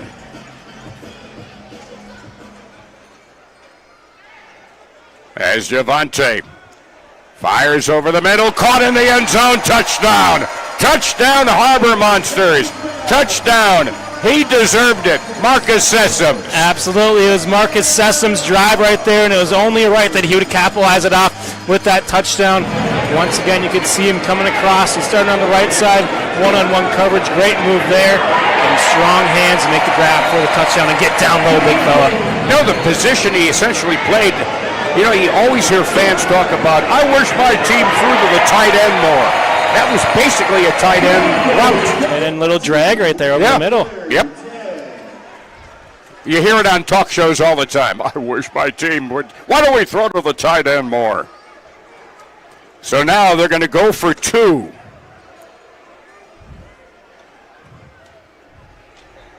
As Devontae is flushed out of the pocket, flushed way back, throwing for grabs, tipped it incomplete. That time, Devontae was just sending it to the end zone and figuring maybe somebody will get a lucky jump or a lucky tip, but it was no good. Yeah, they're trying to emulate that touchdown pass to Wilkerson at the end of the half right there. But credit to Johnson just buying himself enough time to get that football off and up to the end zone. I mean, he was back to about the 18 or so yard line in his own end. Of course, remember now, folks, it is a 50-yard field, so a little bit different from the conventional field of 100 yards. But they've doubled the numbers, and remember, in the third quarter, they had doubled the numbers on the Axemen back then, 32-16 in the first meeting. But it wound up being a 7-point win for the Harbor Monsters. It was a lot closer.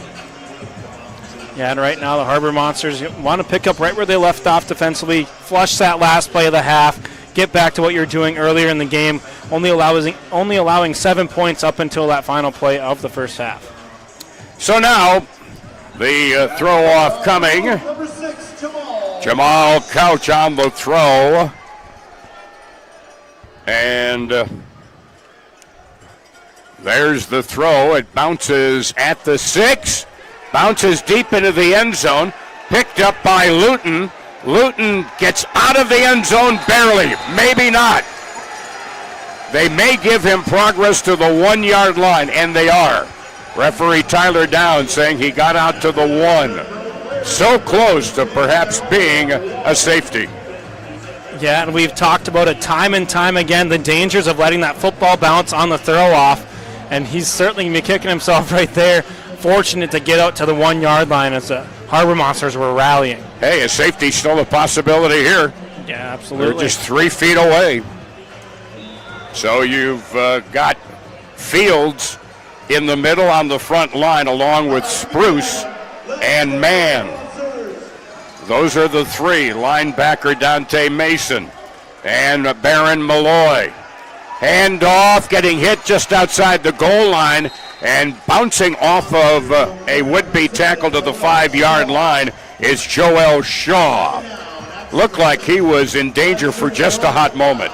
Yeah, you got to give Joel Shaw all the credit right there. Looked like he was surefire, tackled on the goal line, if not even further back, but he got enough job to get his quarterback some room here out to the 5-yard line. A pickup of 4, 2nd and 6 from the 5. Snap, quick pitch, and carrying it out to the 10-yard line is Shaw once again. A yard shy of what they need for the first down. They needed 6. He gets 5. And it'll be 3rd down and 1 at the 10-yard line. And a defensive player is down on his back, and that is Lavelle Spruce. We have an Orthopedic Associates injury timeout on the field. 8:55 remaining third quarter. Harbor Monsters lead 26-13. Going back to that third quarter, I think it was 32-16 that the Harbor Monsters led in that third quarter, but had to hang on and got a lucky fumble on a snap for them to win 47-40. And you'll take wins as you can get them, but Harbor Monsters got to lock down defensively now. If Spruce he'll be out for at least a couple plays here, it appears, and they're already down 1 defender, and Tyree Williams, who went out with an injury in the first half. Fact it was Eau Claire starting the third quarter, and they fumbled in the end zone. The Harbor Monsters recovered, and with 9:57 to go third quarter, first time around, they led 32-16. So now they're up at the 10-yard line, 3rd down and 1 for Eau Claire in their own territory. Play action fake, and the throw wide open. Catch made downfield by Williams. And he gets it across midfield. Double check that. That's McSweeney, I'm sorry. McSweeney, a single 4, not 44. And he gets progress to the 23-yard line of the Harbor Monsters. 17-yard reception on 3rd and 1. Yeah, McSweeney is all by himself right there. The Harbor Monsters had a blown coverage, brought too many guys to pressure the quarterback. Quick handoff off the snap and getting corralled, lost for a couple of yards on the play. Joel Shaw. Dante Mason was there on the tackle, and also so was Michael Austin Fields. Yeah, Michael Austin Fields got his big paws on him right there, and Shaw was only going down from the start. Kind of an indecision right there between the quarterback, Jarius Grissom, and Shaw. Looked like he wanted to pull it last second, but the running back already clamped his arms down on the football, so it was going to be his to keep. A loss of 3, 2nd down and 13 from their own 24-yard line. Man in motion, slot far side. And Sweeney back to throw. That is Grissom, I should say. Throws, has an open man far sidelines, who leaps over the would-be tackle of Baron Malloy. And like a high hurdler, takes it down to the Harbor Monsters' 11-yard line. Yeah, we've seen the Harbor Monsters go low the entire game so far. Great recognition right there by Deshaun Williams, hurdling and had enough for the first down with the forward momentum. A 15-yard reception, and it's 1st and 10 from the Harbor Monster 11-yard line. They send the man in motion. Shaw gets the handoff, fumbles the ball, picked up on the run by Mason. Mason will take it all the way for the touchdown. A fumble, return for the touchdown. Dante Mason picked it up on the dead run, took it down the far side, and wow, what a turnaround there. Right place, right time for Dante Mason. You could see that. It was a true scoop and score, and nobody but green grass in front of Dante Mason there. A big-time fumble recovery. When the defense seemed to stop, it sounded like Eau Claire was making a big push right there, and they got it right there by the scoop and score by Dante Mason. He took that better than half the distance of the field down there. And now the Monsters will look for 2, leading 32-13. What a turnaround there. 2nd touchdown of the 3rd quarter for the Harbor Monsters. Looking for 2. Javante sends Felder in motion. Javante rolls to the near side, throws across his body and overthrows his intended receiver, Sessoms, who is open, but throwing across his body and running against his momentum, forced that pass just to get airmailed, and a souvenir from Benna Ford for that youngster who has got a football. Kind of like the way Alvin Hines was holding on to his football. He wouldn't let it go. He was happy. And you were not getting that ball out of Alvin Hines' hands. We shook his hand after that, and he had some absolute mitts on him. There's a reason why they don't need gloves in the MMA, or they got very light gloves for the UFC. He's going to take that to bed with him tonight, I guarantee you.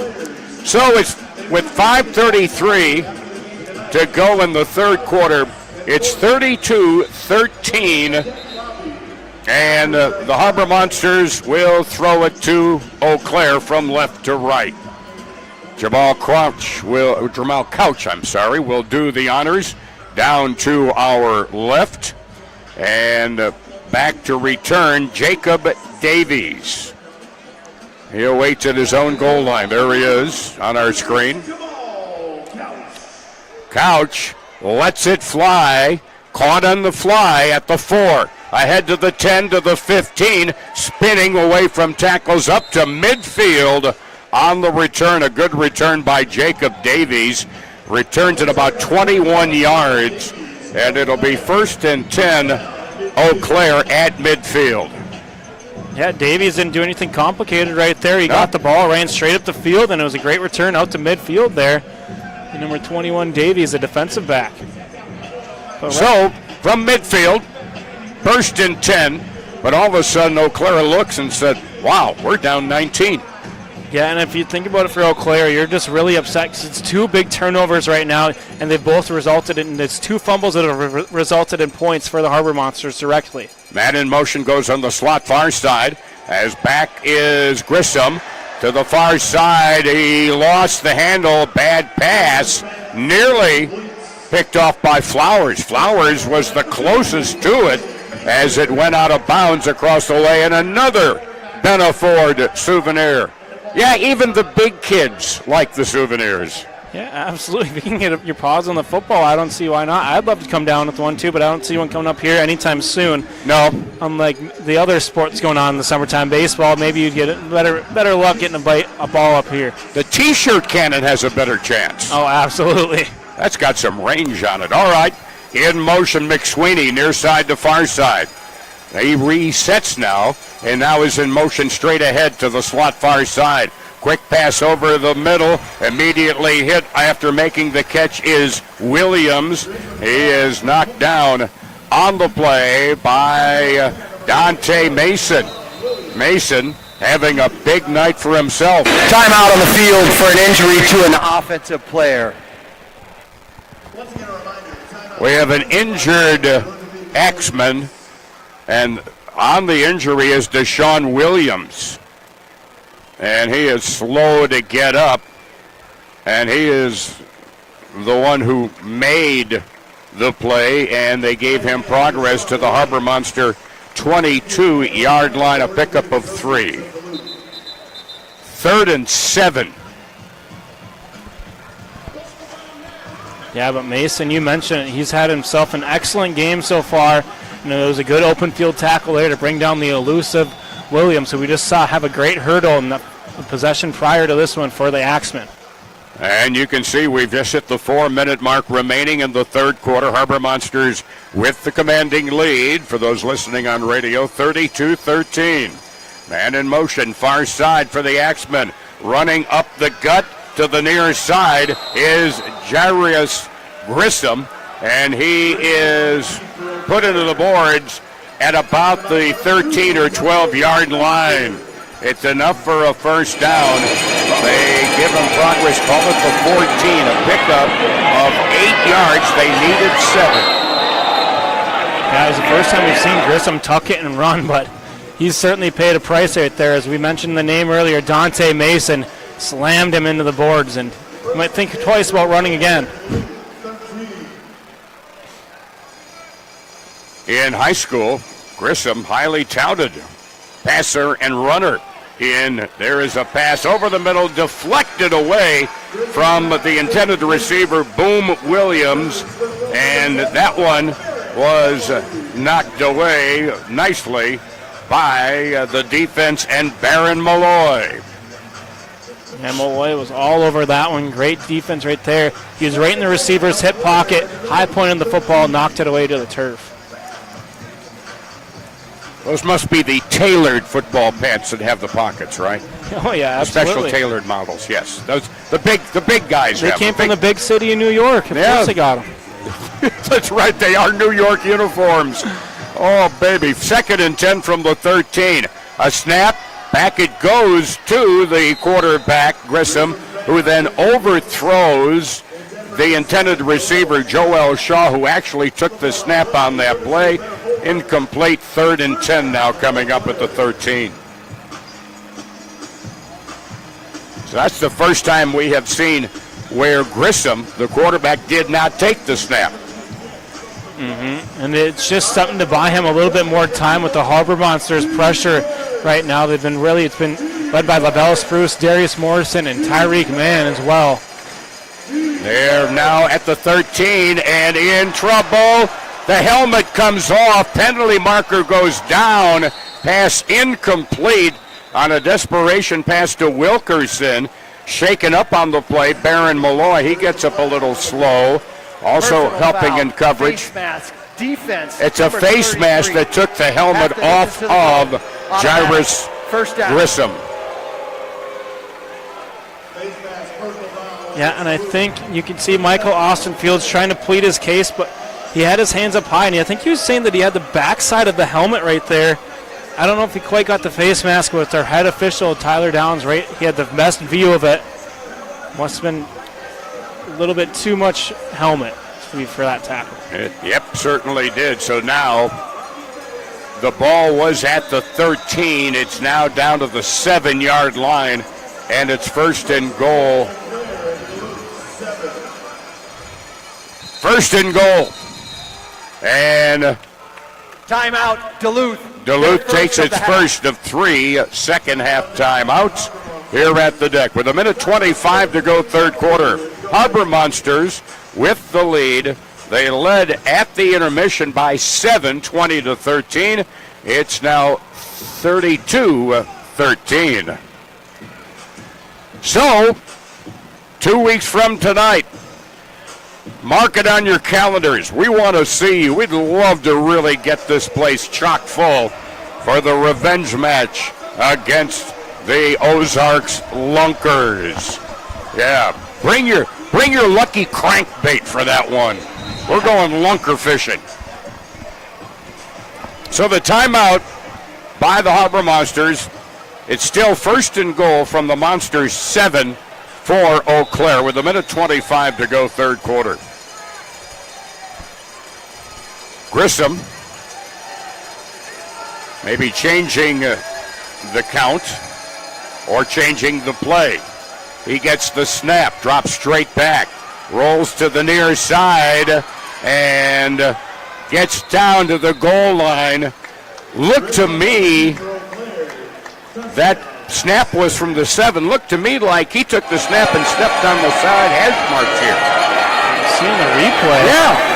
He did get back inside the lane right on the 7-yard line, fortunately for the Axemen. But from what I understand, you're not supposed to step on those hash marks.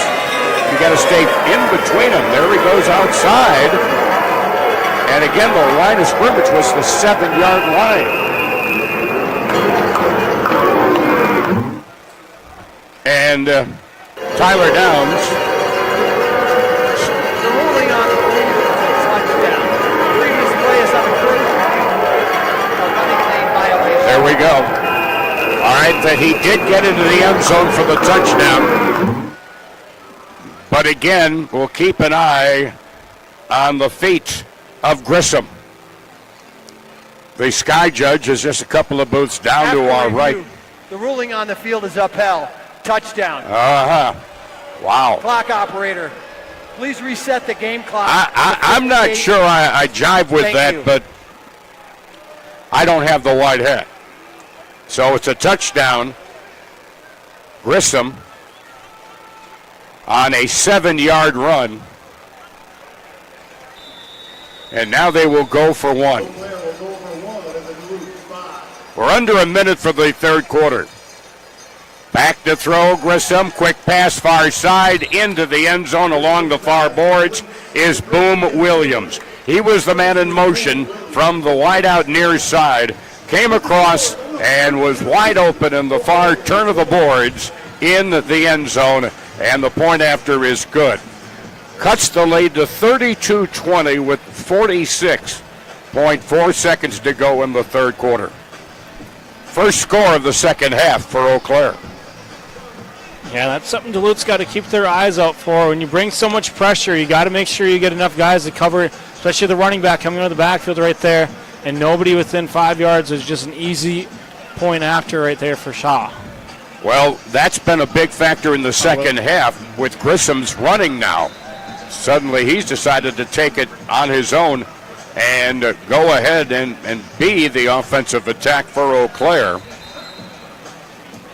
And they've cut it to 12, 32-20 with a full quarter plus a few seconds to go. Kevin Felder will take the throw at the goal line down to our left. The throw coming from, apparently it'll be Wilkerson. Wilkerson will throw it from right to left.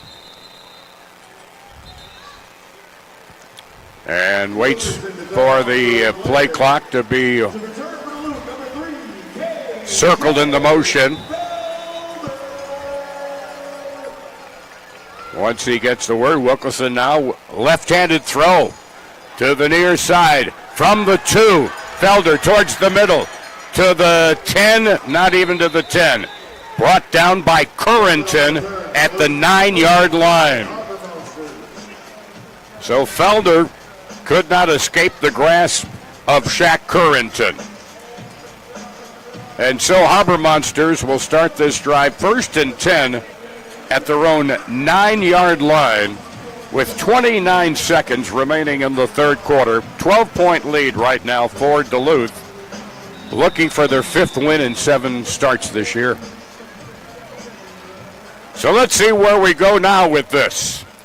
Javante has Jarve Flowers in the slot on the near side, goes in motion, near side to far side. Another man in motion across the way, long pass down far side, Williams broken up, no, pass interference. At the last moment, Shaq Currington came over and made contact and drew the penalty marker. Yeah, you're going to see on the replay right here, Williams was all by himself downfield, flew right by the coverage. It's the blown coverage, and the contact is way too early there for Currington. I don't know, there's no argument for him.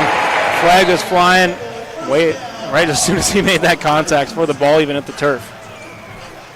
So the ball goes up to the 16-yard line of the Harbor Monsters. 1st and 10 the end of the third quarter from their own 16, and we've reached the end of 3 quarters here at the deck. It is 32-20. Harbor Monsters heading to the 4th quarter after this on Harbor Monsters football.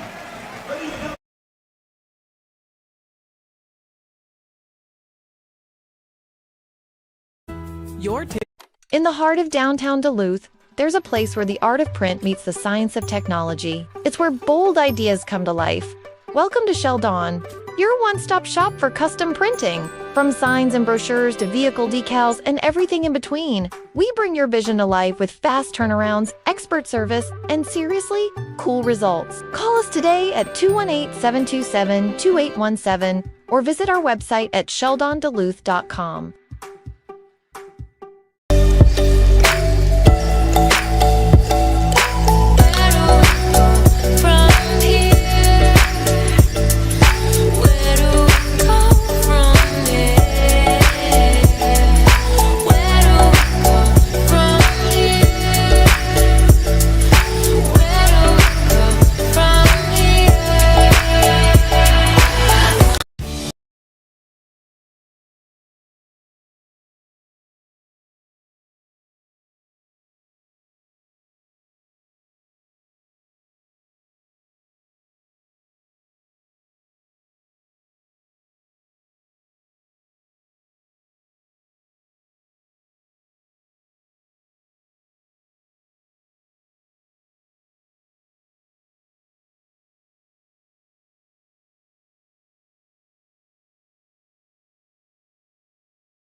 Need a meal fast? Turn to your local Super One Foods. Super One is proud to offer convenient, delicious grab-and-go food options that are sure to satisfy even the picky eater in your family. Stop by your neighborhood Super One Foods, serving you lower prices and better choices. One of the many other activities, there's something for everyone. Looking to keep an edge on your golf buddies? Club 100 helps you keep that swing on par all year round. Club 100 has a full bar loaded with premium spirits, pizza, and additional food options within the Fitkers building. The 4th quarter about to start here at the deck.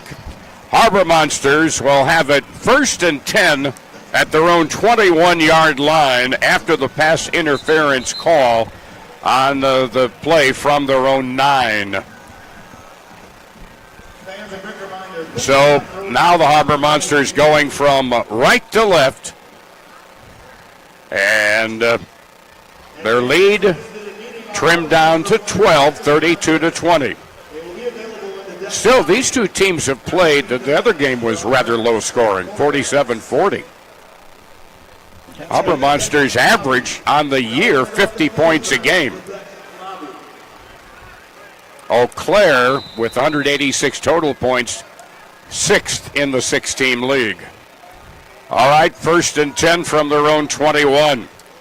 They put a man in motion. Couch, he gets the handoff, finds a hole off the right side, and slams it out to about the 23, 24-yard line.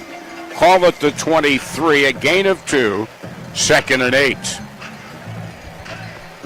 Yeah, it seems like just a couple times a game you get Jamal Couch on that little jet sweep action. You can call it that here in the Arena League with the shorter field.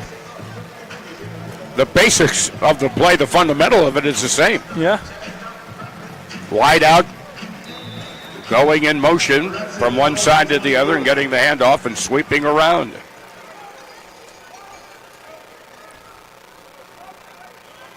From the 24-yard line, pickup of 5, 2nd and 5 make that.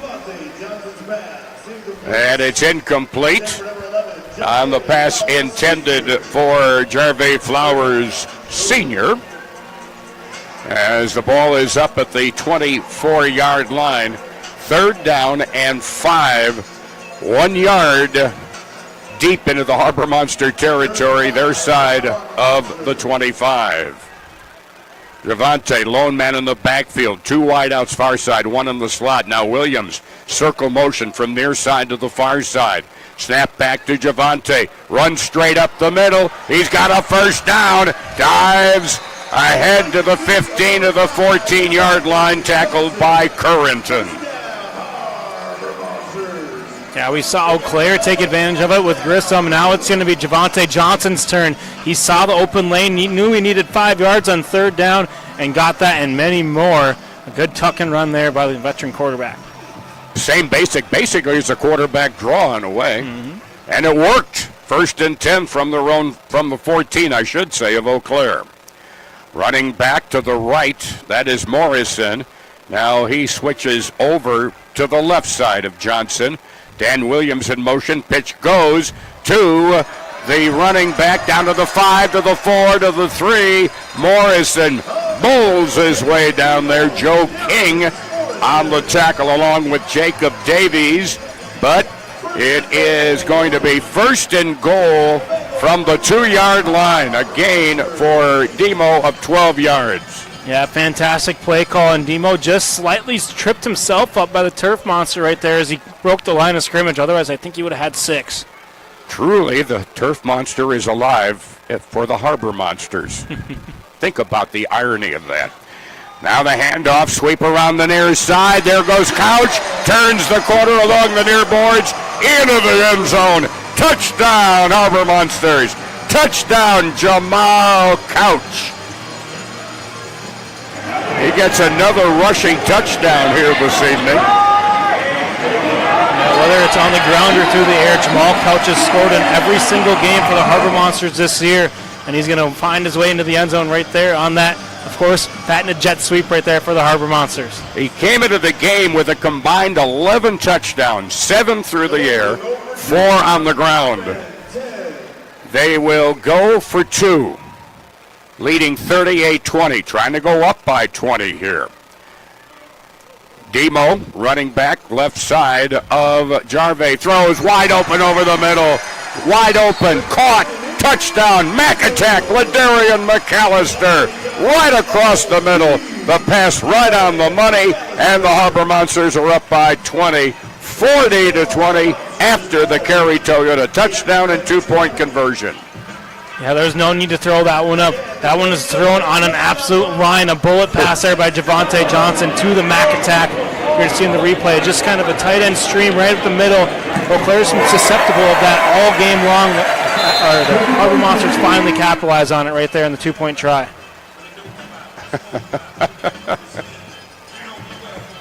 So a 20-point lead, still 11:29 remaining in the 4th quarter here at the deck.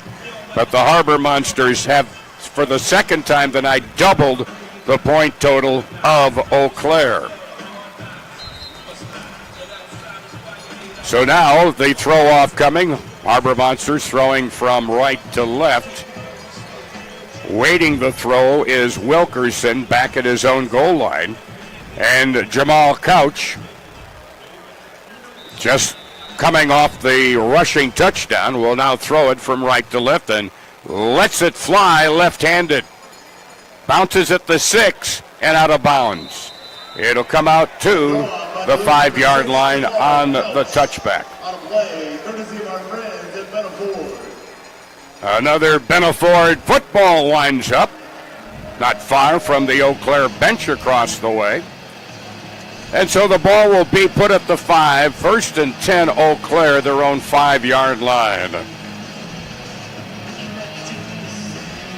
Well, let's see if Grissom continues to call his own number and run it. Yeah, I mean, they're going to have to find something here just with 11-18 to go in the ball game. Clock will be rolling. They got to score points fast and quick and a lot. Wideouts left and right now. A slot man near side. Wilkerson pass overthrown coming across the middle. Patrick McSweeney. He ran into double coverage there of Michael Austin Fields and Tyreek Mann. 2nd and 10. Simple pattern over the middle and pass just a little over lead. 2 wideouts near side, 1 in the slot, and a running back in the backfield. Snap. Grissom deep in the end zone, throws, and it is broken up at the last moment by Maxwell. That looked like that was over the outside shoulder there for Patrick McSweeney, but at the last moment, great job by Maxwell breaking it up. Yeah, he just kind of used his body to force him out of the way right there. No hand fighting, went to high point the football, and just went through the hands as he was backpedaling, trying to get underneath that one. Here we are, 3rd and 10 now for the Axemen from their 5. Snap to a short man, now given to Grissom, who runs, and he is twisted down to the ground at the 10-yard line by Dante Mason. A pickup of 5, but a penalty marker thrown on the play. Yeah, I think they're going to get Lavelle Spruce right here for after the play. Looked like he was letting, I think it was number 5. That is Boom Williams. After the play was over, personal foul. Defense, number 7. Yep. 15-yard penalty, automatic, 1st down. Ouch. So it goes from the 4th. It'll go out to midfield to the 25 and a 1st down on what was a 5-yard gain. Yeah, on 4th down too, but now personal foul. Give him a free 15 yards at the ball at midfield when a stop could have just potentially put away the game. Yeah, probably would have been looking perhaps at the surrender. Now again, the snap to Shaw, then the throw angled to the near side, complete from Grissom to Wilkerson. And he is brought down at the Harbor Monster 21-yard line, a pickup of 4, 2nd and 6. So now they're using the intermediary, shall we say, in Shaw, and now Grissom is lined up for probably the 3rd or 4th time here. There goes Shaw. Back it goes to Grissom. Throwing wide open, had a man wide open. Boom Williams, and he overthrew him. Wide open in the end zone, near corner. My, oh my. Yeah, that was about as a blown coverage as it gets. Williams was so open. He just needed to get it anywhere in the vicinity of him, but he ran out of real estate and into the boards and watched the ball sail out of bounds. Fortunate for the Harbor Monsters. Closest Harbor Monsters to him was the Harbor Monsters dance team. 3rd and 6 from the Harbor Monster 21. Again, the snap to Shaw.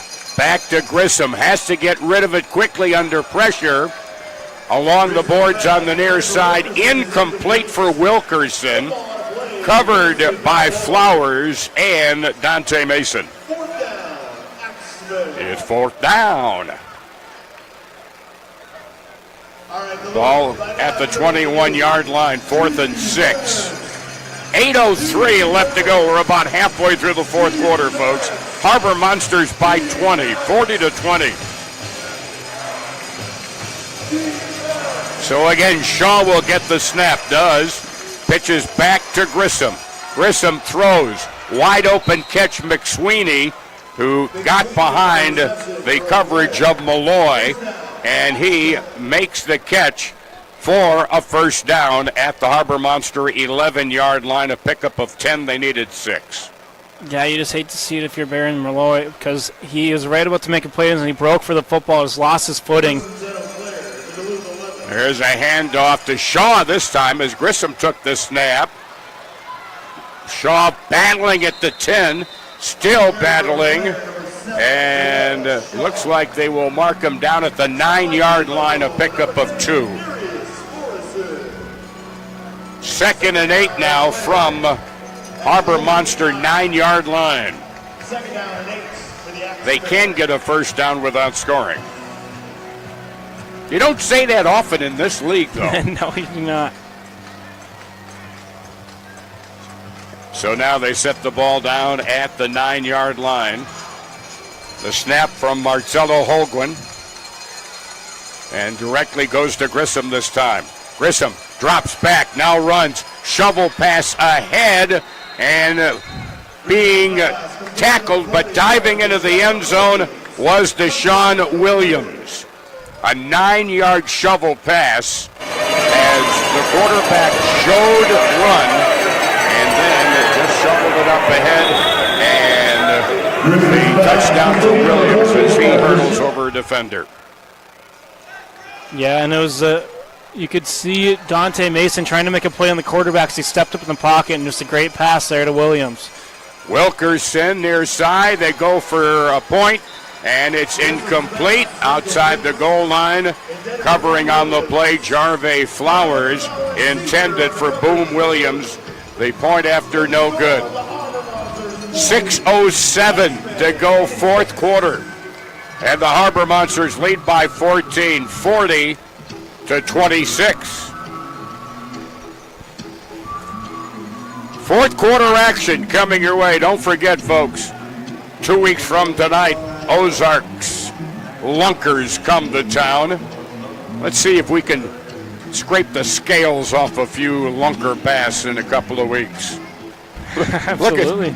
Look at Whitlock. He's having a good time there. Don't worry. Bobby McFerrin, don't worry. Be happy. Be happy. Yeah, there's no worries for the Harbor Monsters right now. Sitting up top of the league, taking on the team at the bottom of the league with a 14-point lead. And just over 6 minutes to go, looking to get another score on the board, potentially close this thing out. Well, remember the Harbor Monsters off next week, so if they do win, they could be 2 games up, but with 2 games for the rest of the league to play. That's right.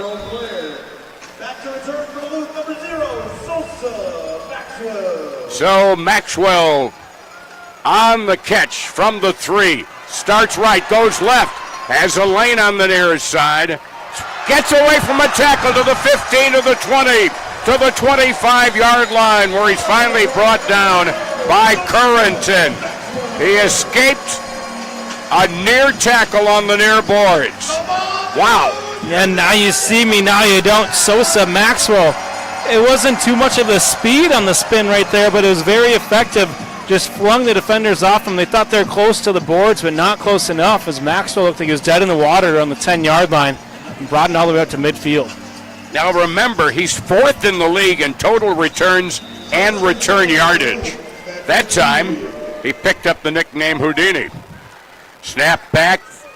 Javante, quick pass to Williams. Oh, he deked the heck out of Jacob Davies and picked up another 4 or 5 yards after the catch. Yeah, he gave him a little 1-2 stutter step move, and Jacob Davies left his ankles at the 15-yard line right there. They pick up 12, 1st and 10. Davies might want to pick up a couple of pieces of his equipment after that deal. And if you're a football player, ex-football player, you know what we're talking about. All right, 1st and 10 from the 13. There's the handoff, and Felder spins away and gets about 5 Fortunately, he didn't have a tearaway jersey, and his T-shirt under wasn't a tearaway either. But he broke away from it and took it down, and we've got a defender slow in getting up at the 10-yard line. Yeah, Stephen Thomas met Felder in the backfield. Looked like he had him wrapped up for sure, but the speed right there of Felder just spun right out of the tackle again and able to get positive a gain when it looked like he was going to be tackled well behind the line of scrimmage. And we have an Orthopedic Associates injury timeout for Eau Claire as being helped off the field, Joe King. So the ball, after all that for a gain of 3. Yeah, we've seen a lot of those Harbor Monsters shirts. And you can get them here, right on the concourse. They've got the team store. You can also order online at DuluthMonsters.com. 2nd and 7 from the 10-yard line of Eau Claire. 4:44 remaining fourth quarter. 14-point lead for the Harbor Monsters. Wideouts left and right. Running back, that is KJ Felder, right off the right side of Devontae. Quick pitch, and boy, there he goes into the end zone, touchdown. That was quick. Didn't take any time at all. Quick pitch, he had the lane and dashed into the end zone. Felder with his second rushing touchdown of the year. Yeah, Eau Claire rushed forward up the middle and on that left side, and they guessed wrong before they could even notice KJ Felder's into the end zone for the easy score there, and a great play design by the coaching staff of the Harbor Monsters. Whitlock with a great block on the play as well, kind of sealed off that lane. So now Harbor Monsters will go for 2, leading by 20. So now there goes Felder in motion, slot near side. Devontae has time, throws, caught at the goal line, and McAllister backs in for the 2-point conversion. That is the 6th 2-point conversion this year for the Harbor Monsters. Yeah, the Mac attack looking like a Mac truck. Beep, beep, beep, and backing up into the end zone. 3:30 remaining fourth quarter. Harbor Monsters now by 22, 48-26. Don't get too comfortable, folks. This is arena football. Things can happen in a hurry. Don't want to be a prophet, believe me. But remember, Harbor Monsters first time around doubled their score in the third quarter, 32-16, and held on to win by 7.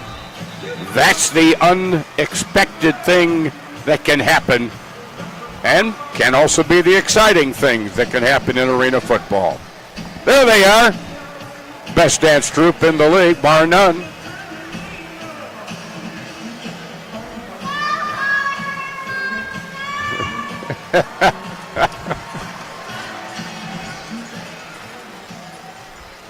All right, throw off now for the Harbor Monsters from right to left. There is Jamal Couch. Left-handed thrower, just underneath the ceiling. Caught on the fly at the 3. Straight ahead to the 10, the 15-yard line on the return by Jacob Davies. They'll give him progress to the 15, where it'll be 1st and 10 Axemen at their own 15-yard line. DuluthMonsters.com. Make sure you've got tickets 2 weeks from tonight when the Lunkers come to town.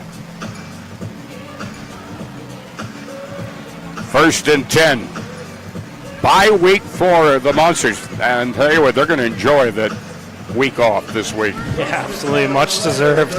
And they would love to go with it into a win into the bye week. All right, now they got Shaw, who gets it back to Grissom. Grissom from the end zone, a little lob pass. Oh my goodness, they're calling a penalty on Maxwell. It looked like he hit them the same time as the ball. Let's look at that one. It looked like it was perfect timing. They're going to say pass interference. It was about a bang as you get right there. You maybe just a fraction of a second. You'd think that, yeah. There maybe. were 2 fouls on the play, both on the defense. Personal foul, defense. That penalty is declined. Personal foul, roughing the passer, defense number 7. That 15-yard penalty will be enforced from the previous spot. Automatic first down. Automatic first down on roughing the passer. And so they will march the football and spot it at the Harbor Monster 20-yard line. That's a heck of a penalty right there. Absolutely. Just over 3 minutes to go. Looks like the Harbor Monsters might come away with a win, but a big game down in the Ozarks. They are up by 6 right now, just under 9 minutes to go over the Iowa Woo. Oh, baby. Now in motion goes Wilkerson. Pump fake and thrown away. That's got to be grounding, and it is. Penalty marker Grissom will be called for intentional grounding as Lavelle Spruce and Tyreek Mann were both there. Intentional grounding. Offense. That's 7. it. Ball be placed at the spot of the foul. Includes loss of down, second down. All right. Loss it down, second down. And from the spot of the foul, they'll march off the penalty. All right. 32-26. Isn't technology wonderful? Yeah, we got our fan club app working up here. There you go. I hope you got credit for it. Back to throw now, Grissom. Grissom being chased out of the pocket. Throws it off short to Boom Williams, and he is brought out of bounds against the boards on the near side at their own 23-yard line. It's still third down and just this side of Cloquet.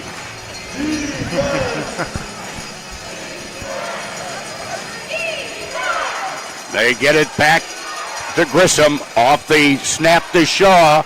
And the long pass way overthrown wide open was Wilkerson along the boards on the near side near the goal line. But that is a Benna Ford football souvenir down in the near corner for one of the VIP. Hey, we've got a timeout. We've got the 2-minute warning coming here from Genero and Company. Harbor Monsters lead 48-26. And we'll continue after this timeout on Harbor Monster Football.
When you're in a pinch and need a meal fast, turn to your local Super One Foods. Super One is proud to offer convenient, delicious grab-and-go food options that are sure to satisfy even the picky eater in your family. Stop by your neighborhood Super One Foods, serving you lower prices and better choices. Jimmy John's toasted sandwiches take the fresh baked bread you love and turn up the heat to toasted perfection.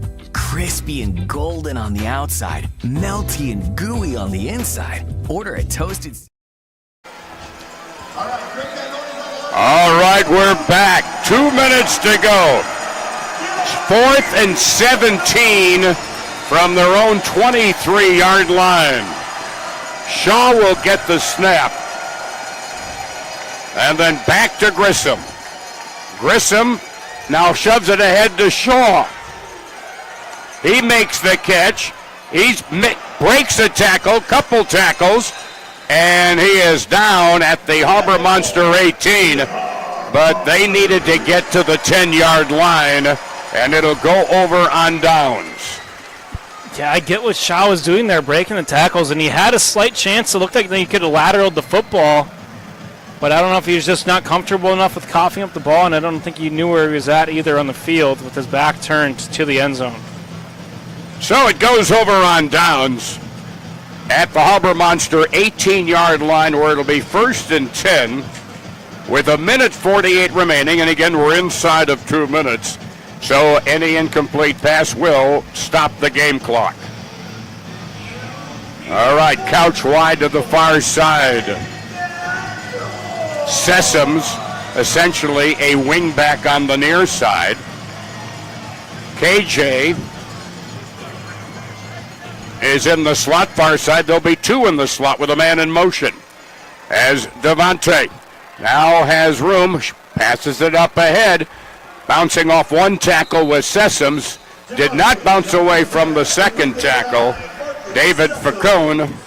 And they get it up to the Eau Claire 24-yard line. An 8-yard reception, 2nd and 2.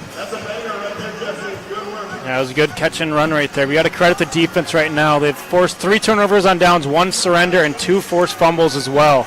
Set up their offense. Johnson with time. Good blocking by Whitlock. Wide open. Catch made.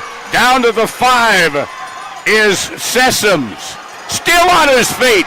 He's carrying tacklers to the goal line.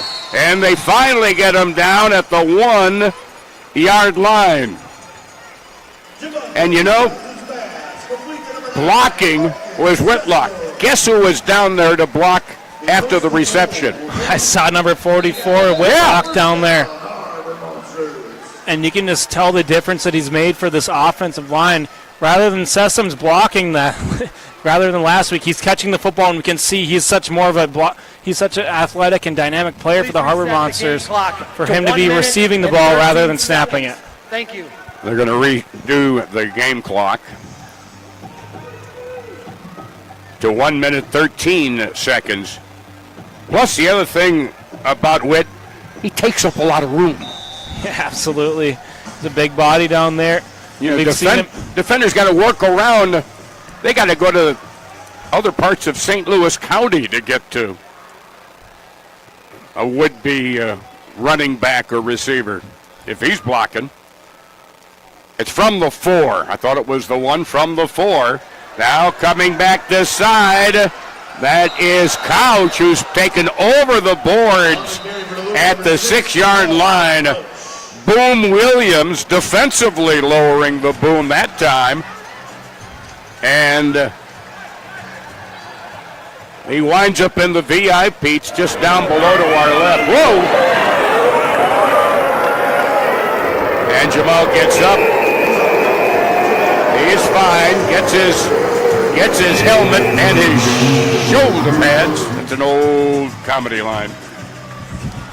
1:03 remaining. It'll be now 2nd and goal from the 3-yard line. And believe we have a timeout. Well, I'm glad Couch got his helmet back. There's a fan as it popped off. I don't know if that would have been my first choice to put on a game-worn helmet in the moment, but you got to credit him for thinking on the fly. No, it's no timeout. 2nd and goal from the 3.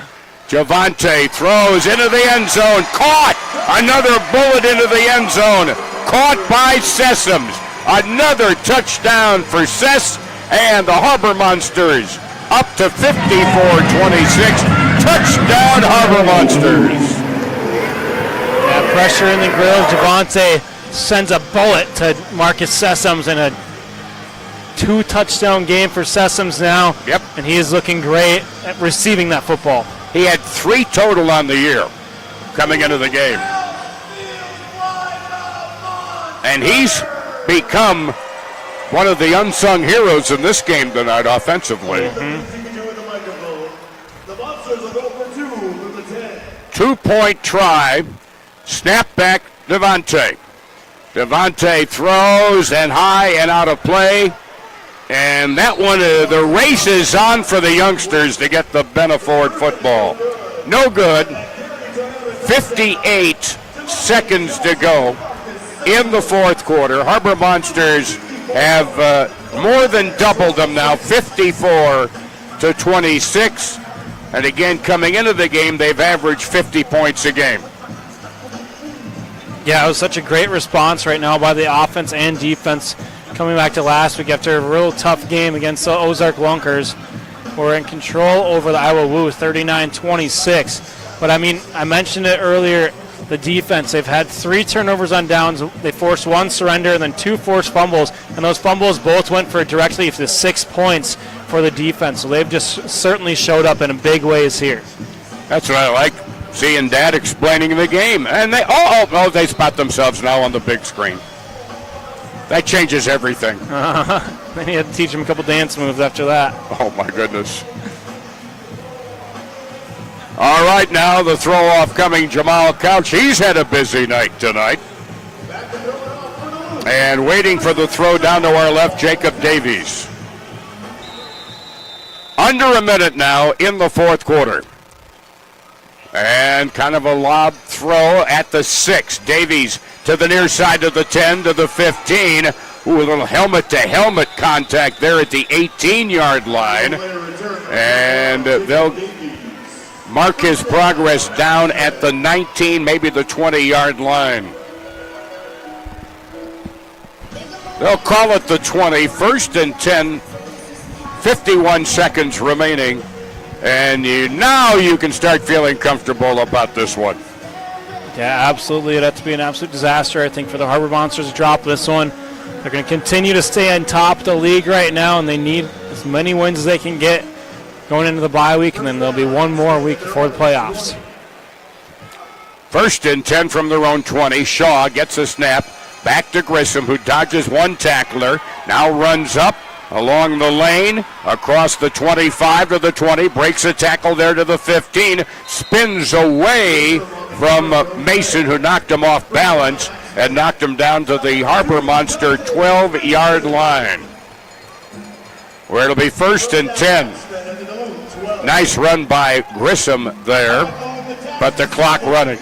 Yeah, I know Claire's got no sense and just no desire to use the 3 timeouts they have. They haven't used one at all in the second half. First and 10 from the Monster 12. You can put out the fire and call in the dogs, folks. This hunt is over.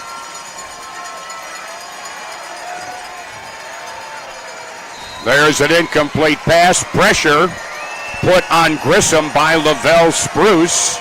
He throws incomplete. The clock shows 3 zeros. That's it, folks. It's all over in Duluth. The final score, Monsters 54, Eau Claire 26. Back with post-game coverage after we take this break on Duluth Harbor Monsters football.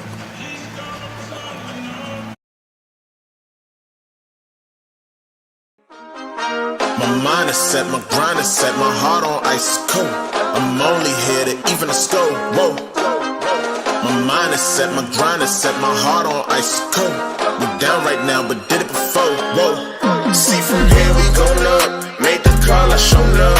Now the game is on up. Say my name is blown up. We up, we up, we up, we up, we up, we up, we up, we up.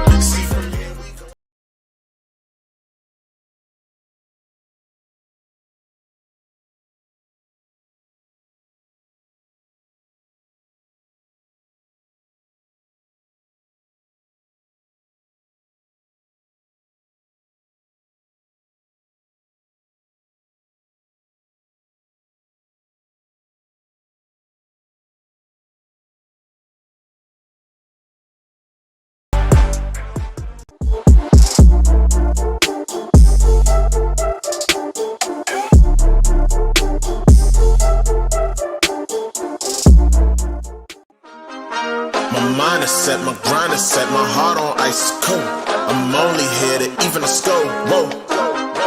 My mind is set, my grind is set, my heart on ice cold. We down right now, but did it before. Whoa. See from here we gon' up. Made the call, I shown up. Now the game is sewn up. Say my name is